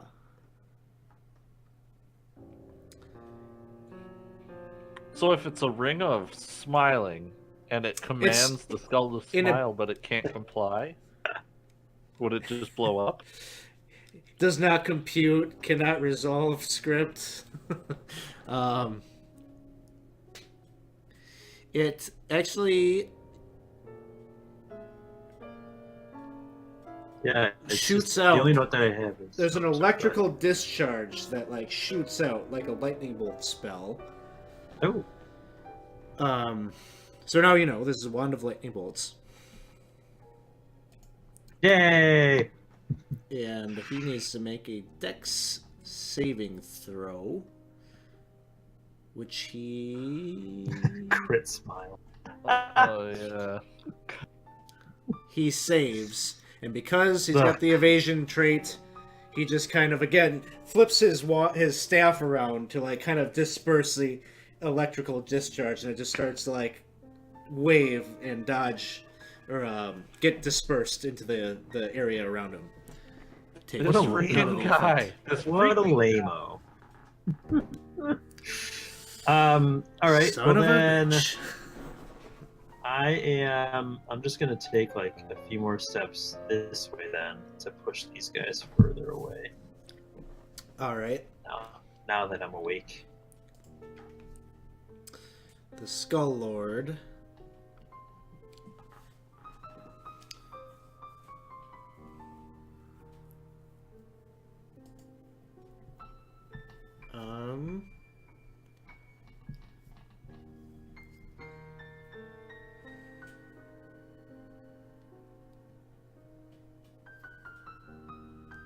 He still has concentration on eye bite, and you have not actually successfully saved against it.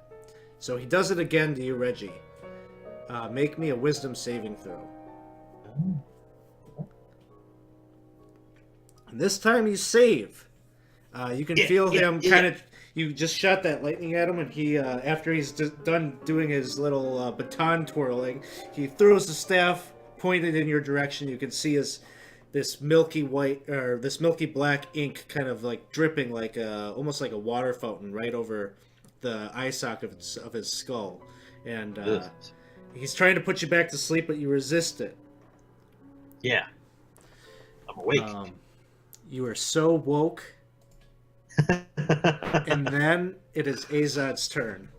Alright, so I'm gonna super uber teleport out to here and attack the Skull Lord. I hit him with the stuff, and I use the Planar Warrior effect to add some damage as a bonus action to this attack. 28 damage. And then I use another teleport and shoot another arrow at him. I think that hits him, so I'm just pew pew blinking out of existence. Really excited to be throwing arrows at the Skull Lord, who I am afraid is going to kill my best friend Gizmo. Then I run into the corner. All right, yeah, you can see your arrows are like hitting the backs of those skulls as they're twirling, and so he's just got like these arrows, these janky arrows, kind of like sticking out of the back of his skull like target practice. He's going to use a legendary action to try to strike at Gizmo.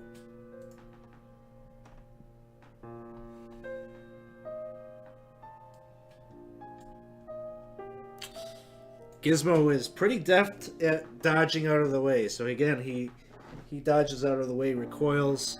The zombies are all, they begin moving out of the way.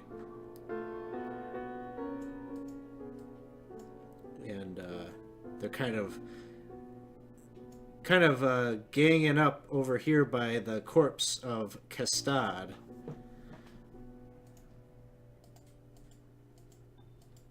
And then it is Klaus's turn. Alright. I will move to here. All right, is that was that movement plus a dash? Because you could use your action to move again. Okay, I'll do that. That was just a regular move. I will, The for the purposes of getting you back into the fun here, forego the whole. We'll say that you rolled a 1, and you pop up there. So on your next turn, you'll be back here. okay. And then it is Gizmo is going mano-a-mano with the Skull Lord. He takes a swing with a scimitar, misses. He tries to follow it up with his second attack and hits, dealing 8 points of damage to the Skull Lord.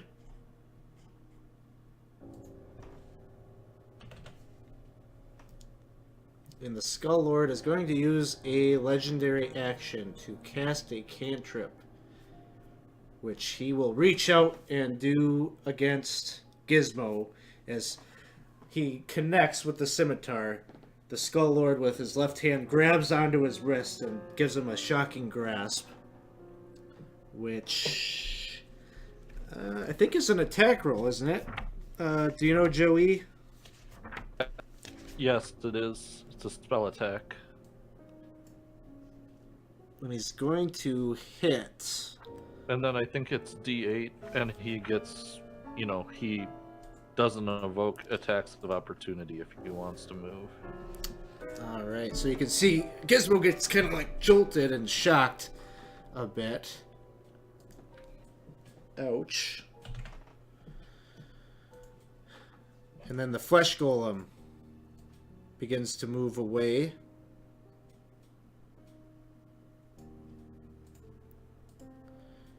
Dino, another death save success. That is Dino's third, so he's stable.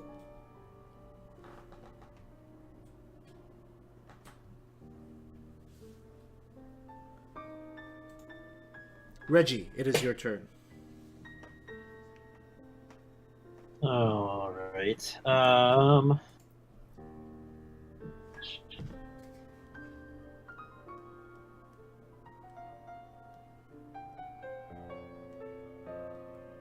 gonna point the wand at him again and see what I can do to cast some more lightning at this guy. All right.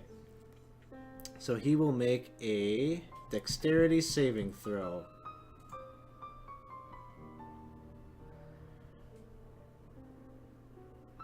An 11 seems pretty low. I think the save DC on that wand is a 15. So give me 10d8. Wow. Oh, that's a solid roll. What is half of 55? Half of 54 was that 28? 27, probably. 27. 27. Okay. Is that because you're adding half on top of it, so it's like doing so much? He has the evasion thing, so when he Yeah. succeeds on a saving throw, he takes no damage, even if he would take half. Sure. And then when he fails, he just takes half. So. Gotcha. And then I will stay put. I won't move or anything. I'll just stay there.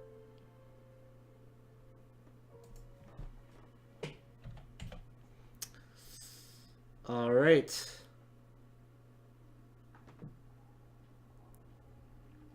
Skull Lord's turn. Oh man. He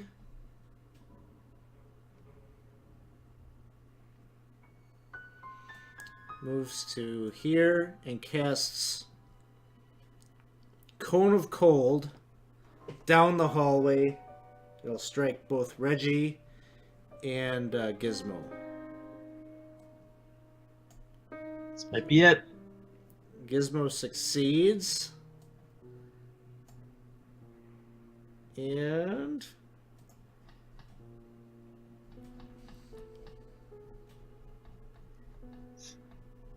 Gizmo is still on his feet.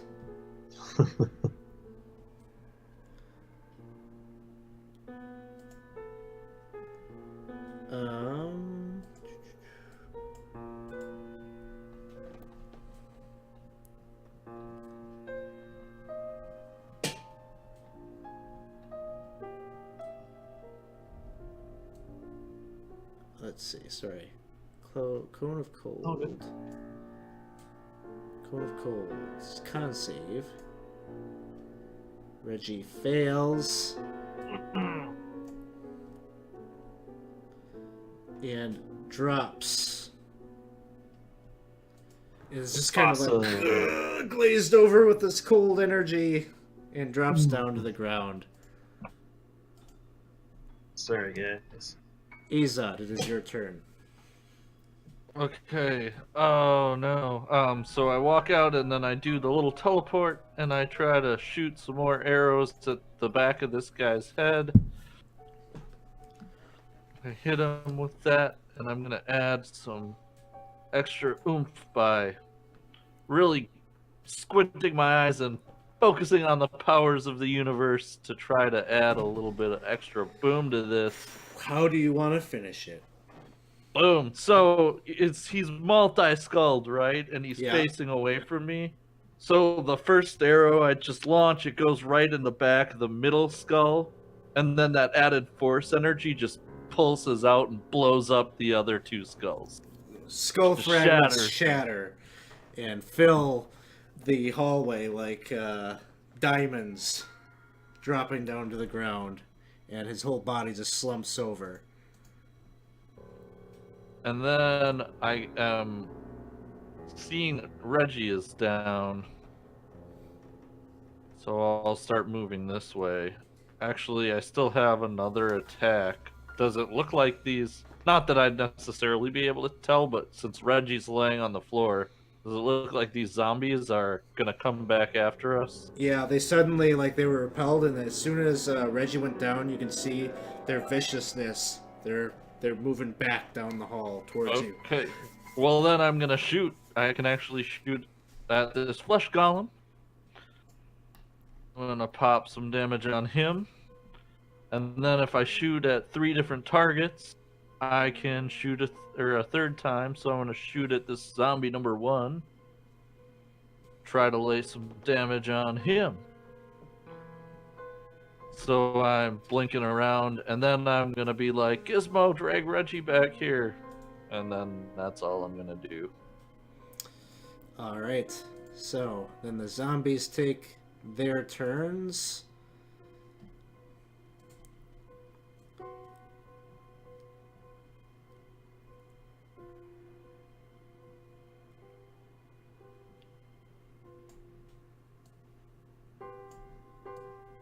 And they all basically filed right there.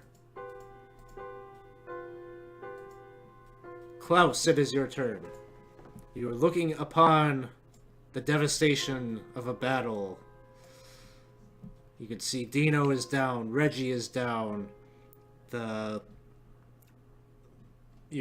looks to be Reggie, that you know as Gizmo, is looking pretty meek and kind of hobbling around, and you can see Azad is doing his best, zipping around, blinking like he does, shooting arrows, kind of maybe desperately at this point.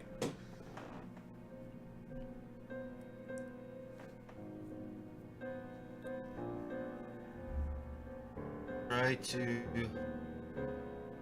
assist in the finishing off these zombies. Stop there and cast. Can you hear me? Did I unmute my? I can kind of hear you. Oh, I will speak louder.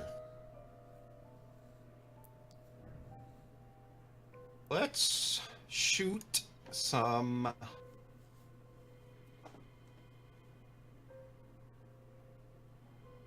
Snorlax Snowball Swarm at Ooh. Zombie 2. Alright, I think that one is a saving throw. And that is each creature within a 5-foot radius. So you could actually get those first 2 there if you wanted. Okay. And if you're, are you on your actions tab where that spell is? Yeah. If you drop it down, Can I you trade? you can drag the Dex DC 15 save on both those 2 targets. Okay. Okay, he fails. The other one fails. Now you can drag that damage onto them too if you'd like.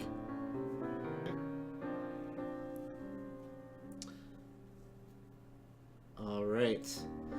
So they're getting hit and pummeled by these chunks of snow that kind of apparate in the space right above them.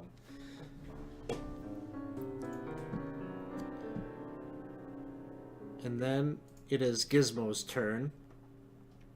And Gizmo kind of can't help himself. He's gotta run up here and help Reggie, and so he moves up and tries to attack zombie number 1.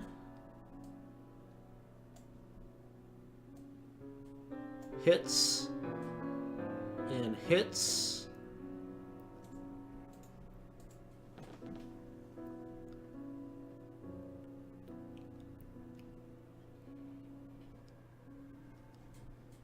And that is enough to take down zombie number 1.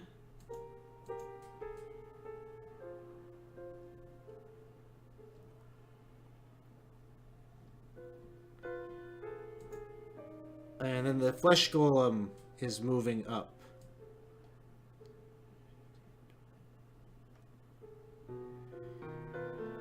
Moves right here. And Reggie is down on the ground. The flesh golem brings its fists up overhead and brings it down on Reggie's skull.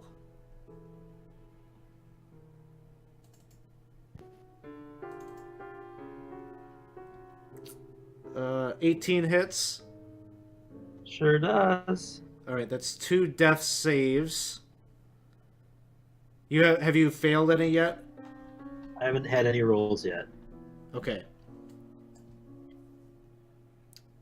He does it again because he's got multi-attack. Oh man. Well, that's just gonna kill him. Oh. And you see this thing bashing the skull out of this large, 7-foot form that Reggie was inside of that. And its brain debris is just scattering all over the onyx floor. And you can see Gizmo kind of cry out, "No!" And then it's like he is just... It seems like he's stunned as he's staring down at Reggie's body. Dino is stable.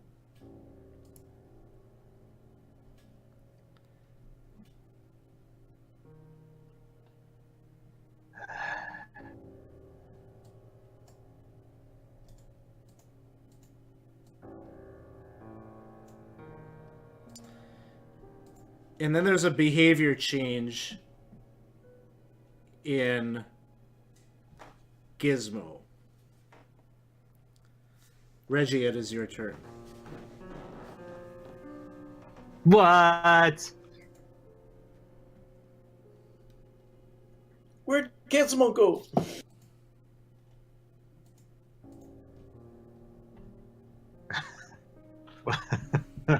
um, You were sitting at 98 points of okay. damage.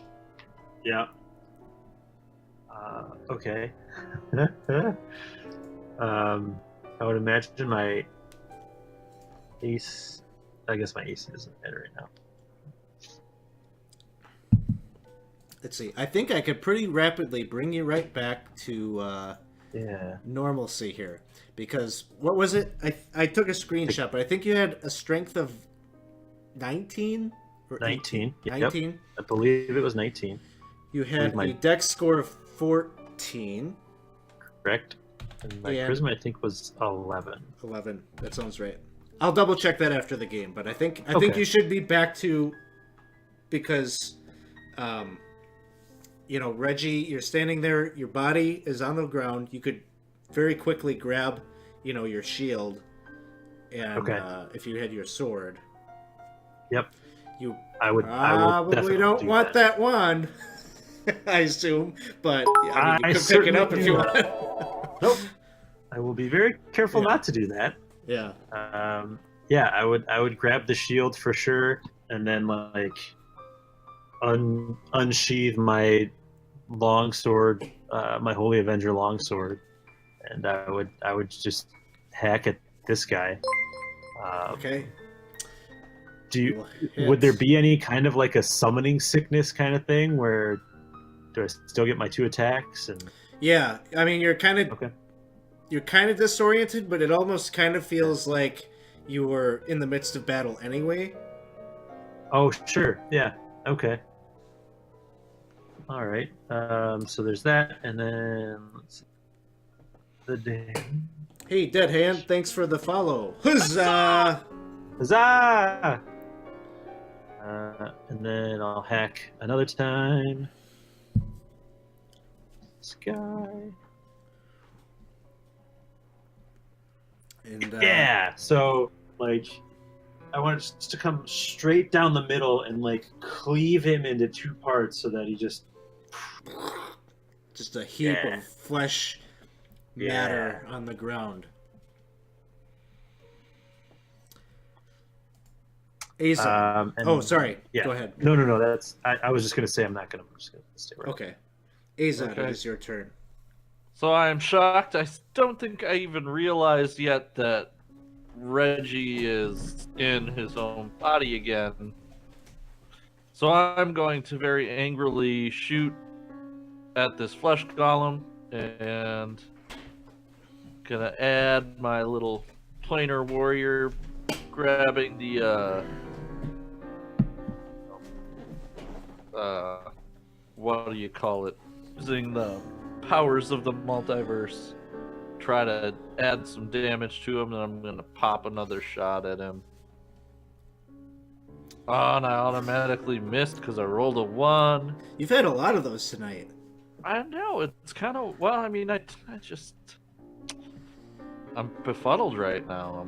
I'm Yeah. out of it. I see Reggie is in, well, whatever corpse Reggie was formerly in, or was in, I don't know. I'm really Yeah. confused about who's who. I go back behind the wall, cry a little. Zombie moves forward.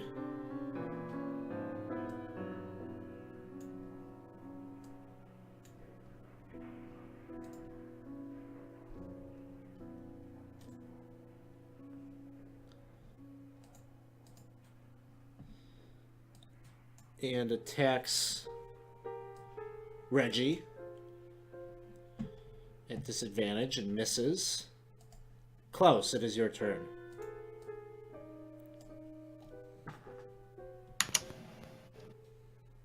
I will. What do I got here? 5.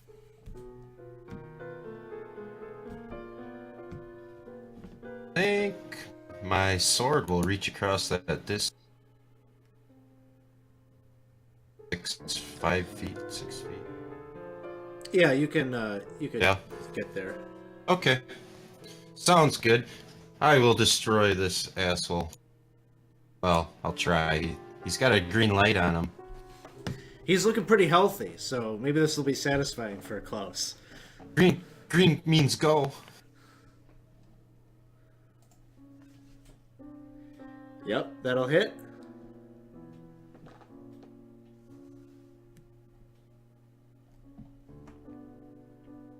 Come on. Ooh. Damage too close.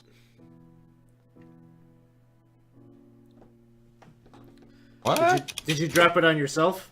Yeah, you did. Ah. Okay, that's okay. Even though you rolled it, so here's a trick here. Even though you rolled it, you can actually drag that 15 and pull it out of the Okay, chat window got and it. drop it on the zombie 5. Ah! I did that. Did not register. Huh. Looks like I don't have the permissions to do that. Oh, it doesn't allow it. Okay, I'll do it. Yep, there. And he goes down. Ah! I'll look at changing the settings so that we can do that. Also, make sure you give yourself those hit points back. I That did you that. I accidentally- deducted Oh, okay. 15. Yep. I don't deserve them. Klaus is just so badass that he's like, ha! Handicap for the zombies. All right. Was that, and then it becomes the flesh golem's turn. It is going to move forward and attack Reggie.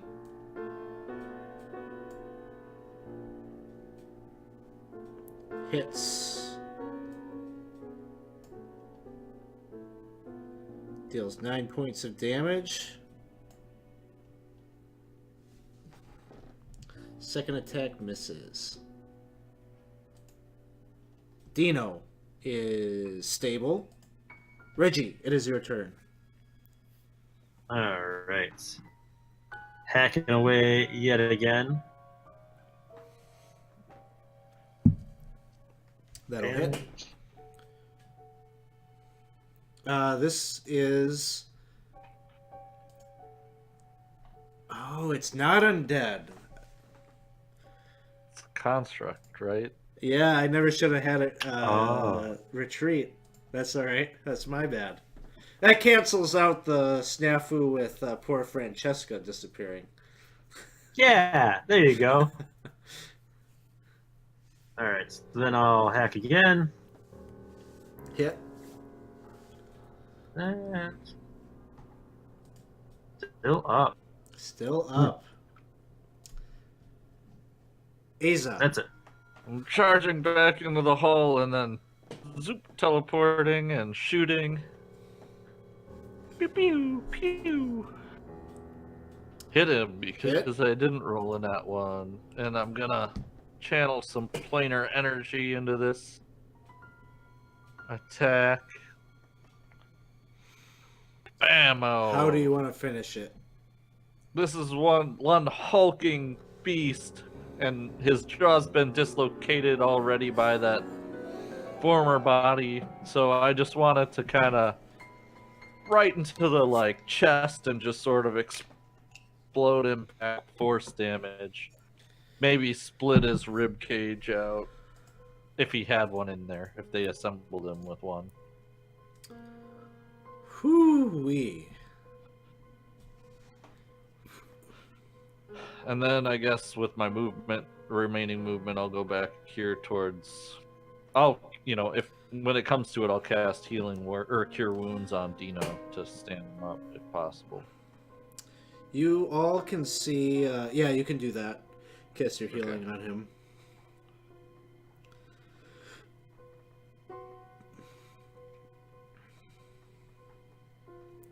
Probably only I cast 11, but you can only you'll take 5 back instead. Yeah. I can make that adjustment. So, as the battle is ending, you can kind of see that that body of Kestad is still kind of quivering or moving.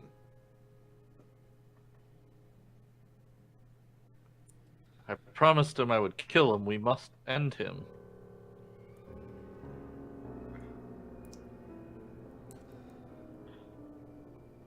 If no one has any objections, I'll just go up and take that arrow out and just keep jabbing it in there until he stops moving. And See if he has any last words to say before you do that. Oh, sorry, I did it already. Oops. I'm sorry. Oh, yeah, quick. You were So- a bit late on the take there. you stake him, and he stops moving, and he just kind of looks. Wouldn't say peaceful, but he looks content, I guess, that his undeath is over.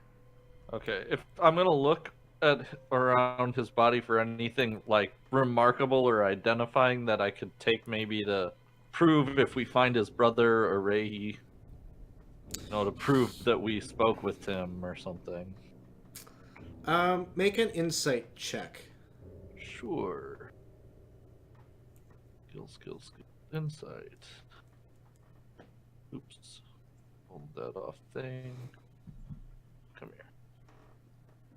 22. Okay. The way that he talked to you in your psychic link with him, he didn't talk about Arehi as if they had a close bond. There was a hint or a tinge of jealousy in his voice when he talked about him. Oh, okay. But anyway, you're looking at Kestad, looking for his. He's been stripped of all of his items. I think I even have maybe a visual here so you can see what he would have looked like before he had kicked it.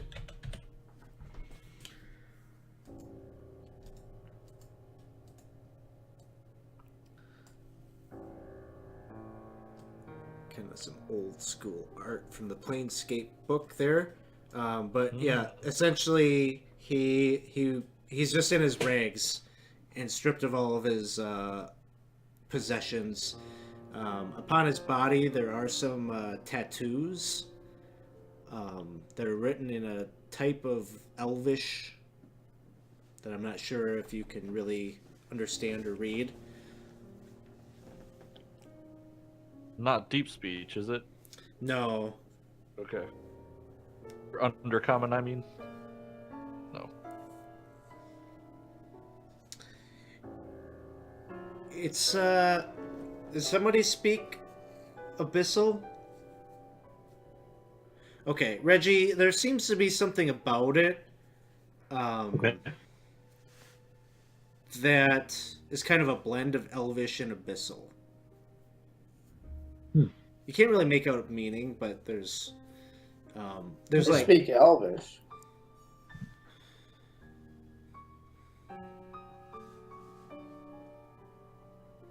So it's probably not something that we could like workshop out between the two of us. It'd just be something weird, but it seems to have elements. yeah, and it'd be foreign to both of you. Okay. Well, there you go. There's some Bissell on them. Okay. With the Skull Lord, any important loot? Or basically, you said his loot, this guy's possessions had been removed. I feel bad referring to it as loot. But or I'll search around, I guess, for treasure. Okay. Before we skedaddle. The Skull Lord has that staff.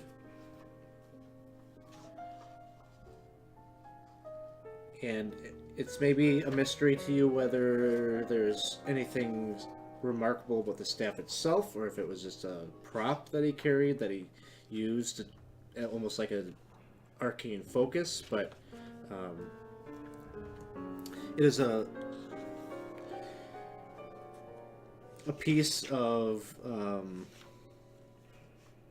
like a dark wood that's kind of adorned with skeletal features, and it has a skull that is prominently displayed at the top of it. Not quite as impressive as Asarak's staff, but it is in a similar make and mold, I suppose. All right. I've been kind of afraid to lift things up since I got this wand stuck in my hand. Oh yeah, by the way, oh shoot, I forgot to say that. I wanted to kick that wand out of his hand before I cast Cure Wounds on him. Make an Arcana check. Me? Or... No, 20. Okay. You think about doing that, and then you look at how he's holding it when he's on the ground. Like, his hand seems to have... It didn't drop it. It was like his hand was still clenched to Okay. it. So maybe you think twice about doing that. Okay, so then I wouldn't have. That I probably wouldn't have. My point was to try to if it was like loose to keep him from having it with him when he came back to consciousness, but if he's still grasping it and I couldn't remove it with as simple of just a tiny kick, I probably wouldn't. Yeah. But I will grab some, like a blanket, or maybe not a blanket, grab something fabric and try to wrap this staff up and put it on my back. Take it with us Okay. to get identified when we go back to some sort of civilization.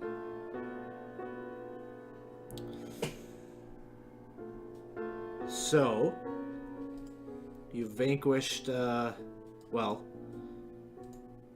you came here, you found what you were looking for, and you found Kestad. unfortunately, because of the nature of how you came to get the information there, Azad, probably leaves a lot of questions. But you got some key names and things to consider. He told you that what they were looking for, Asarak and his master Orcus, is this item, the Wand of Orcus. And he seemed to be very perturbed by the idea of them reuniting with this item that they'd lost. And he told you that it seemed like they were torturing him. They're trying to draw this information out of Kestad. He didn't actively know what has become of the wand. They think that he knows it. But he spoke of an entity called Kiran Sali that seemed to be his mistress. And he said that she drowned him in the river Styx to intentionally purge his mind of this info. Yep. And whatever but this... his partner still knew it. But his... He says, the information. He says that there was one other person that they were questioning him about. You know, Kestad himself... I'm just going to kind of explain this a little bit more. This is probably more for the audience a little bit to understand what's going on. That your characters might be kind of confused by the details of it, but Kestad wouldn't know all of this if it wasn't for the questions that he was being asked by the Skull Lord and Asarak. So he was sharing with you kind of limited knowledge that he was surmising about the fact that there's another person that is in the same situation as Kestad, someone that was drowned in the river Styx, that perhaps knew this, but Asarak is, you know, he's going to go and seek him out now to try to find the location of the wand. And so Kestad kind of charged you with, you need to go and find him and make sure he dies too, so that this knowledge can die with the two of them. And so he gave you a location, the Vault of the Drow, on a plane called Orth. So our Greyhawk fans out there might get excited to hear that. He gave you a suggestion about how you might go about that. You have to go through the River Styx. Yeah. Or find it by the river Styx. So I think our best course of action now might be to first we got to get out of this negative energy plane, and then we should really go back. Well, I checked to see. So you're Reggie, right? You're Reggie now? Yes. Reggie, you're Reggie? Okay. I tapped my backpack to see if Gizmo's back inside his body Yeah, or not. that's what I was going to suggest. Is it a cliffhanger? Do we not find out until next session? It starts to jangle. Oh, Gizmo's back! Gizmo's back! It does a cartwheel. Giz. Alright, well then let's find our way out of here and let's see if we can find that crazy guy that wanted to talk to Gizmo. Ooh, yeah. All right. I think we're gonna fast forward a bit when we pick up next time. Let's bring you back to Crux. Okay. I don't think it's particularly interesting to have you go through the motions of getting there. Basically, what you would do is you'd go back to the main chamber, and the way that you got into this place was by lighting a flame and extinguishing it. You could do that to get back out from the main chamber where you started. Oh, that's right. Yeah. And so you'll get back out, and this is going to be so refreshing to your characters because you've been in this plane that is the antithesis of life. You would have been exhausted, and all that oppressive energy, just being out of that would be like, I don't know, maybe it'd be like the feeling of being under extreme humidity and heat, and then like walking into a air-conditioned building or something, like to have that instant feeling of relief. upon. Feel like a new dinosaur. So Maybe for Dino, it's the opposite. Like, oh my gosh, there was air conditioning. I need all the humidity and the jungle mosquitoes. Too cold in here. So maybe what I'll ask you all to do, and I can catch up Tommy about this too, is if you guys want to send me, messages telling me what's interesting to your character next, what they would want to do next, because there's a big question mark hanging over this session now. Is, you could go and do this thing that was asked of you, but even if you decide to do that, how would you want to go do that? Sounds like one idea out there is to go and talk to Raimi No, who you got Gizmo from in the first place. So that's one thing that we'll probably check off the list. But, there's a huge question mark over how are you going to go and traverse the hells via the, or the abyss, I guess it would be, via the River Styx, because you guys kind of stick out there. And so you gotta have some kind of scheme, some kind of way to make that work, I think. We need coins for the Riverman. Yeah. Truth. Yeah. So we'll figure all those details out in the in between. But thanks everybody for watching. It's kind of a light streaming week here on 20 Sides Every Story, but we will be back again next Tuesday at 7:30 p.m. for Dungeon of the Mad Mage. And on Wednesday night next week, we will be playing at... I get screwed up because we do 7 and 7:30, but next Wednesday it will be 7:30, Curse of Strahd. And if you liked, if it seemed like the play style that we got going on is fun and you would like to play with us, consider becoming a subscriber to the channel. In that way you can get into games with us each month. We've got a couple of subscriber games already scheduled for March. So if you'd be interested in getting in on those games, just subscribe to the channel and then I'll reach out to you and get you into our Discord server so you can sign up for them. Alright, thanks everybody. We will see you all soon.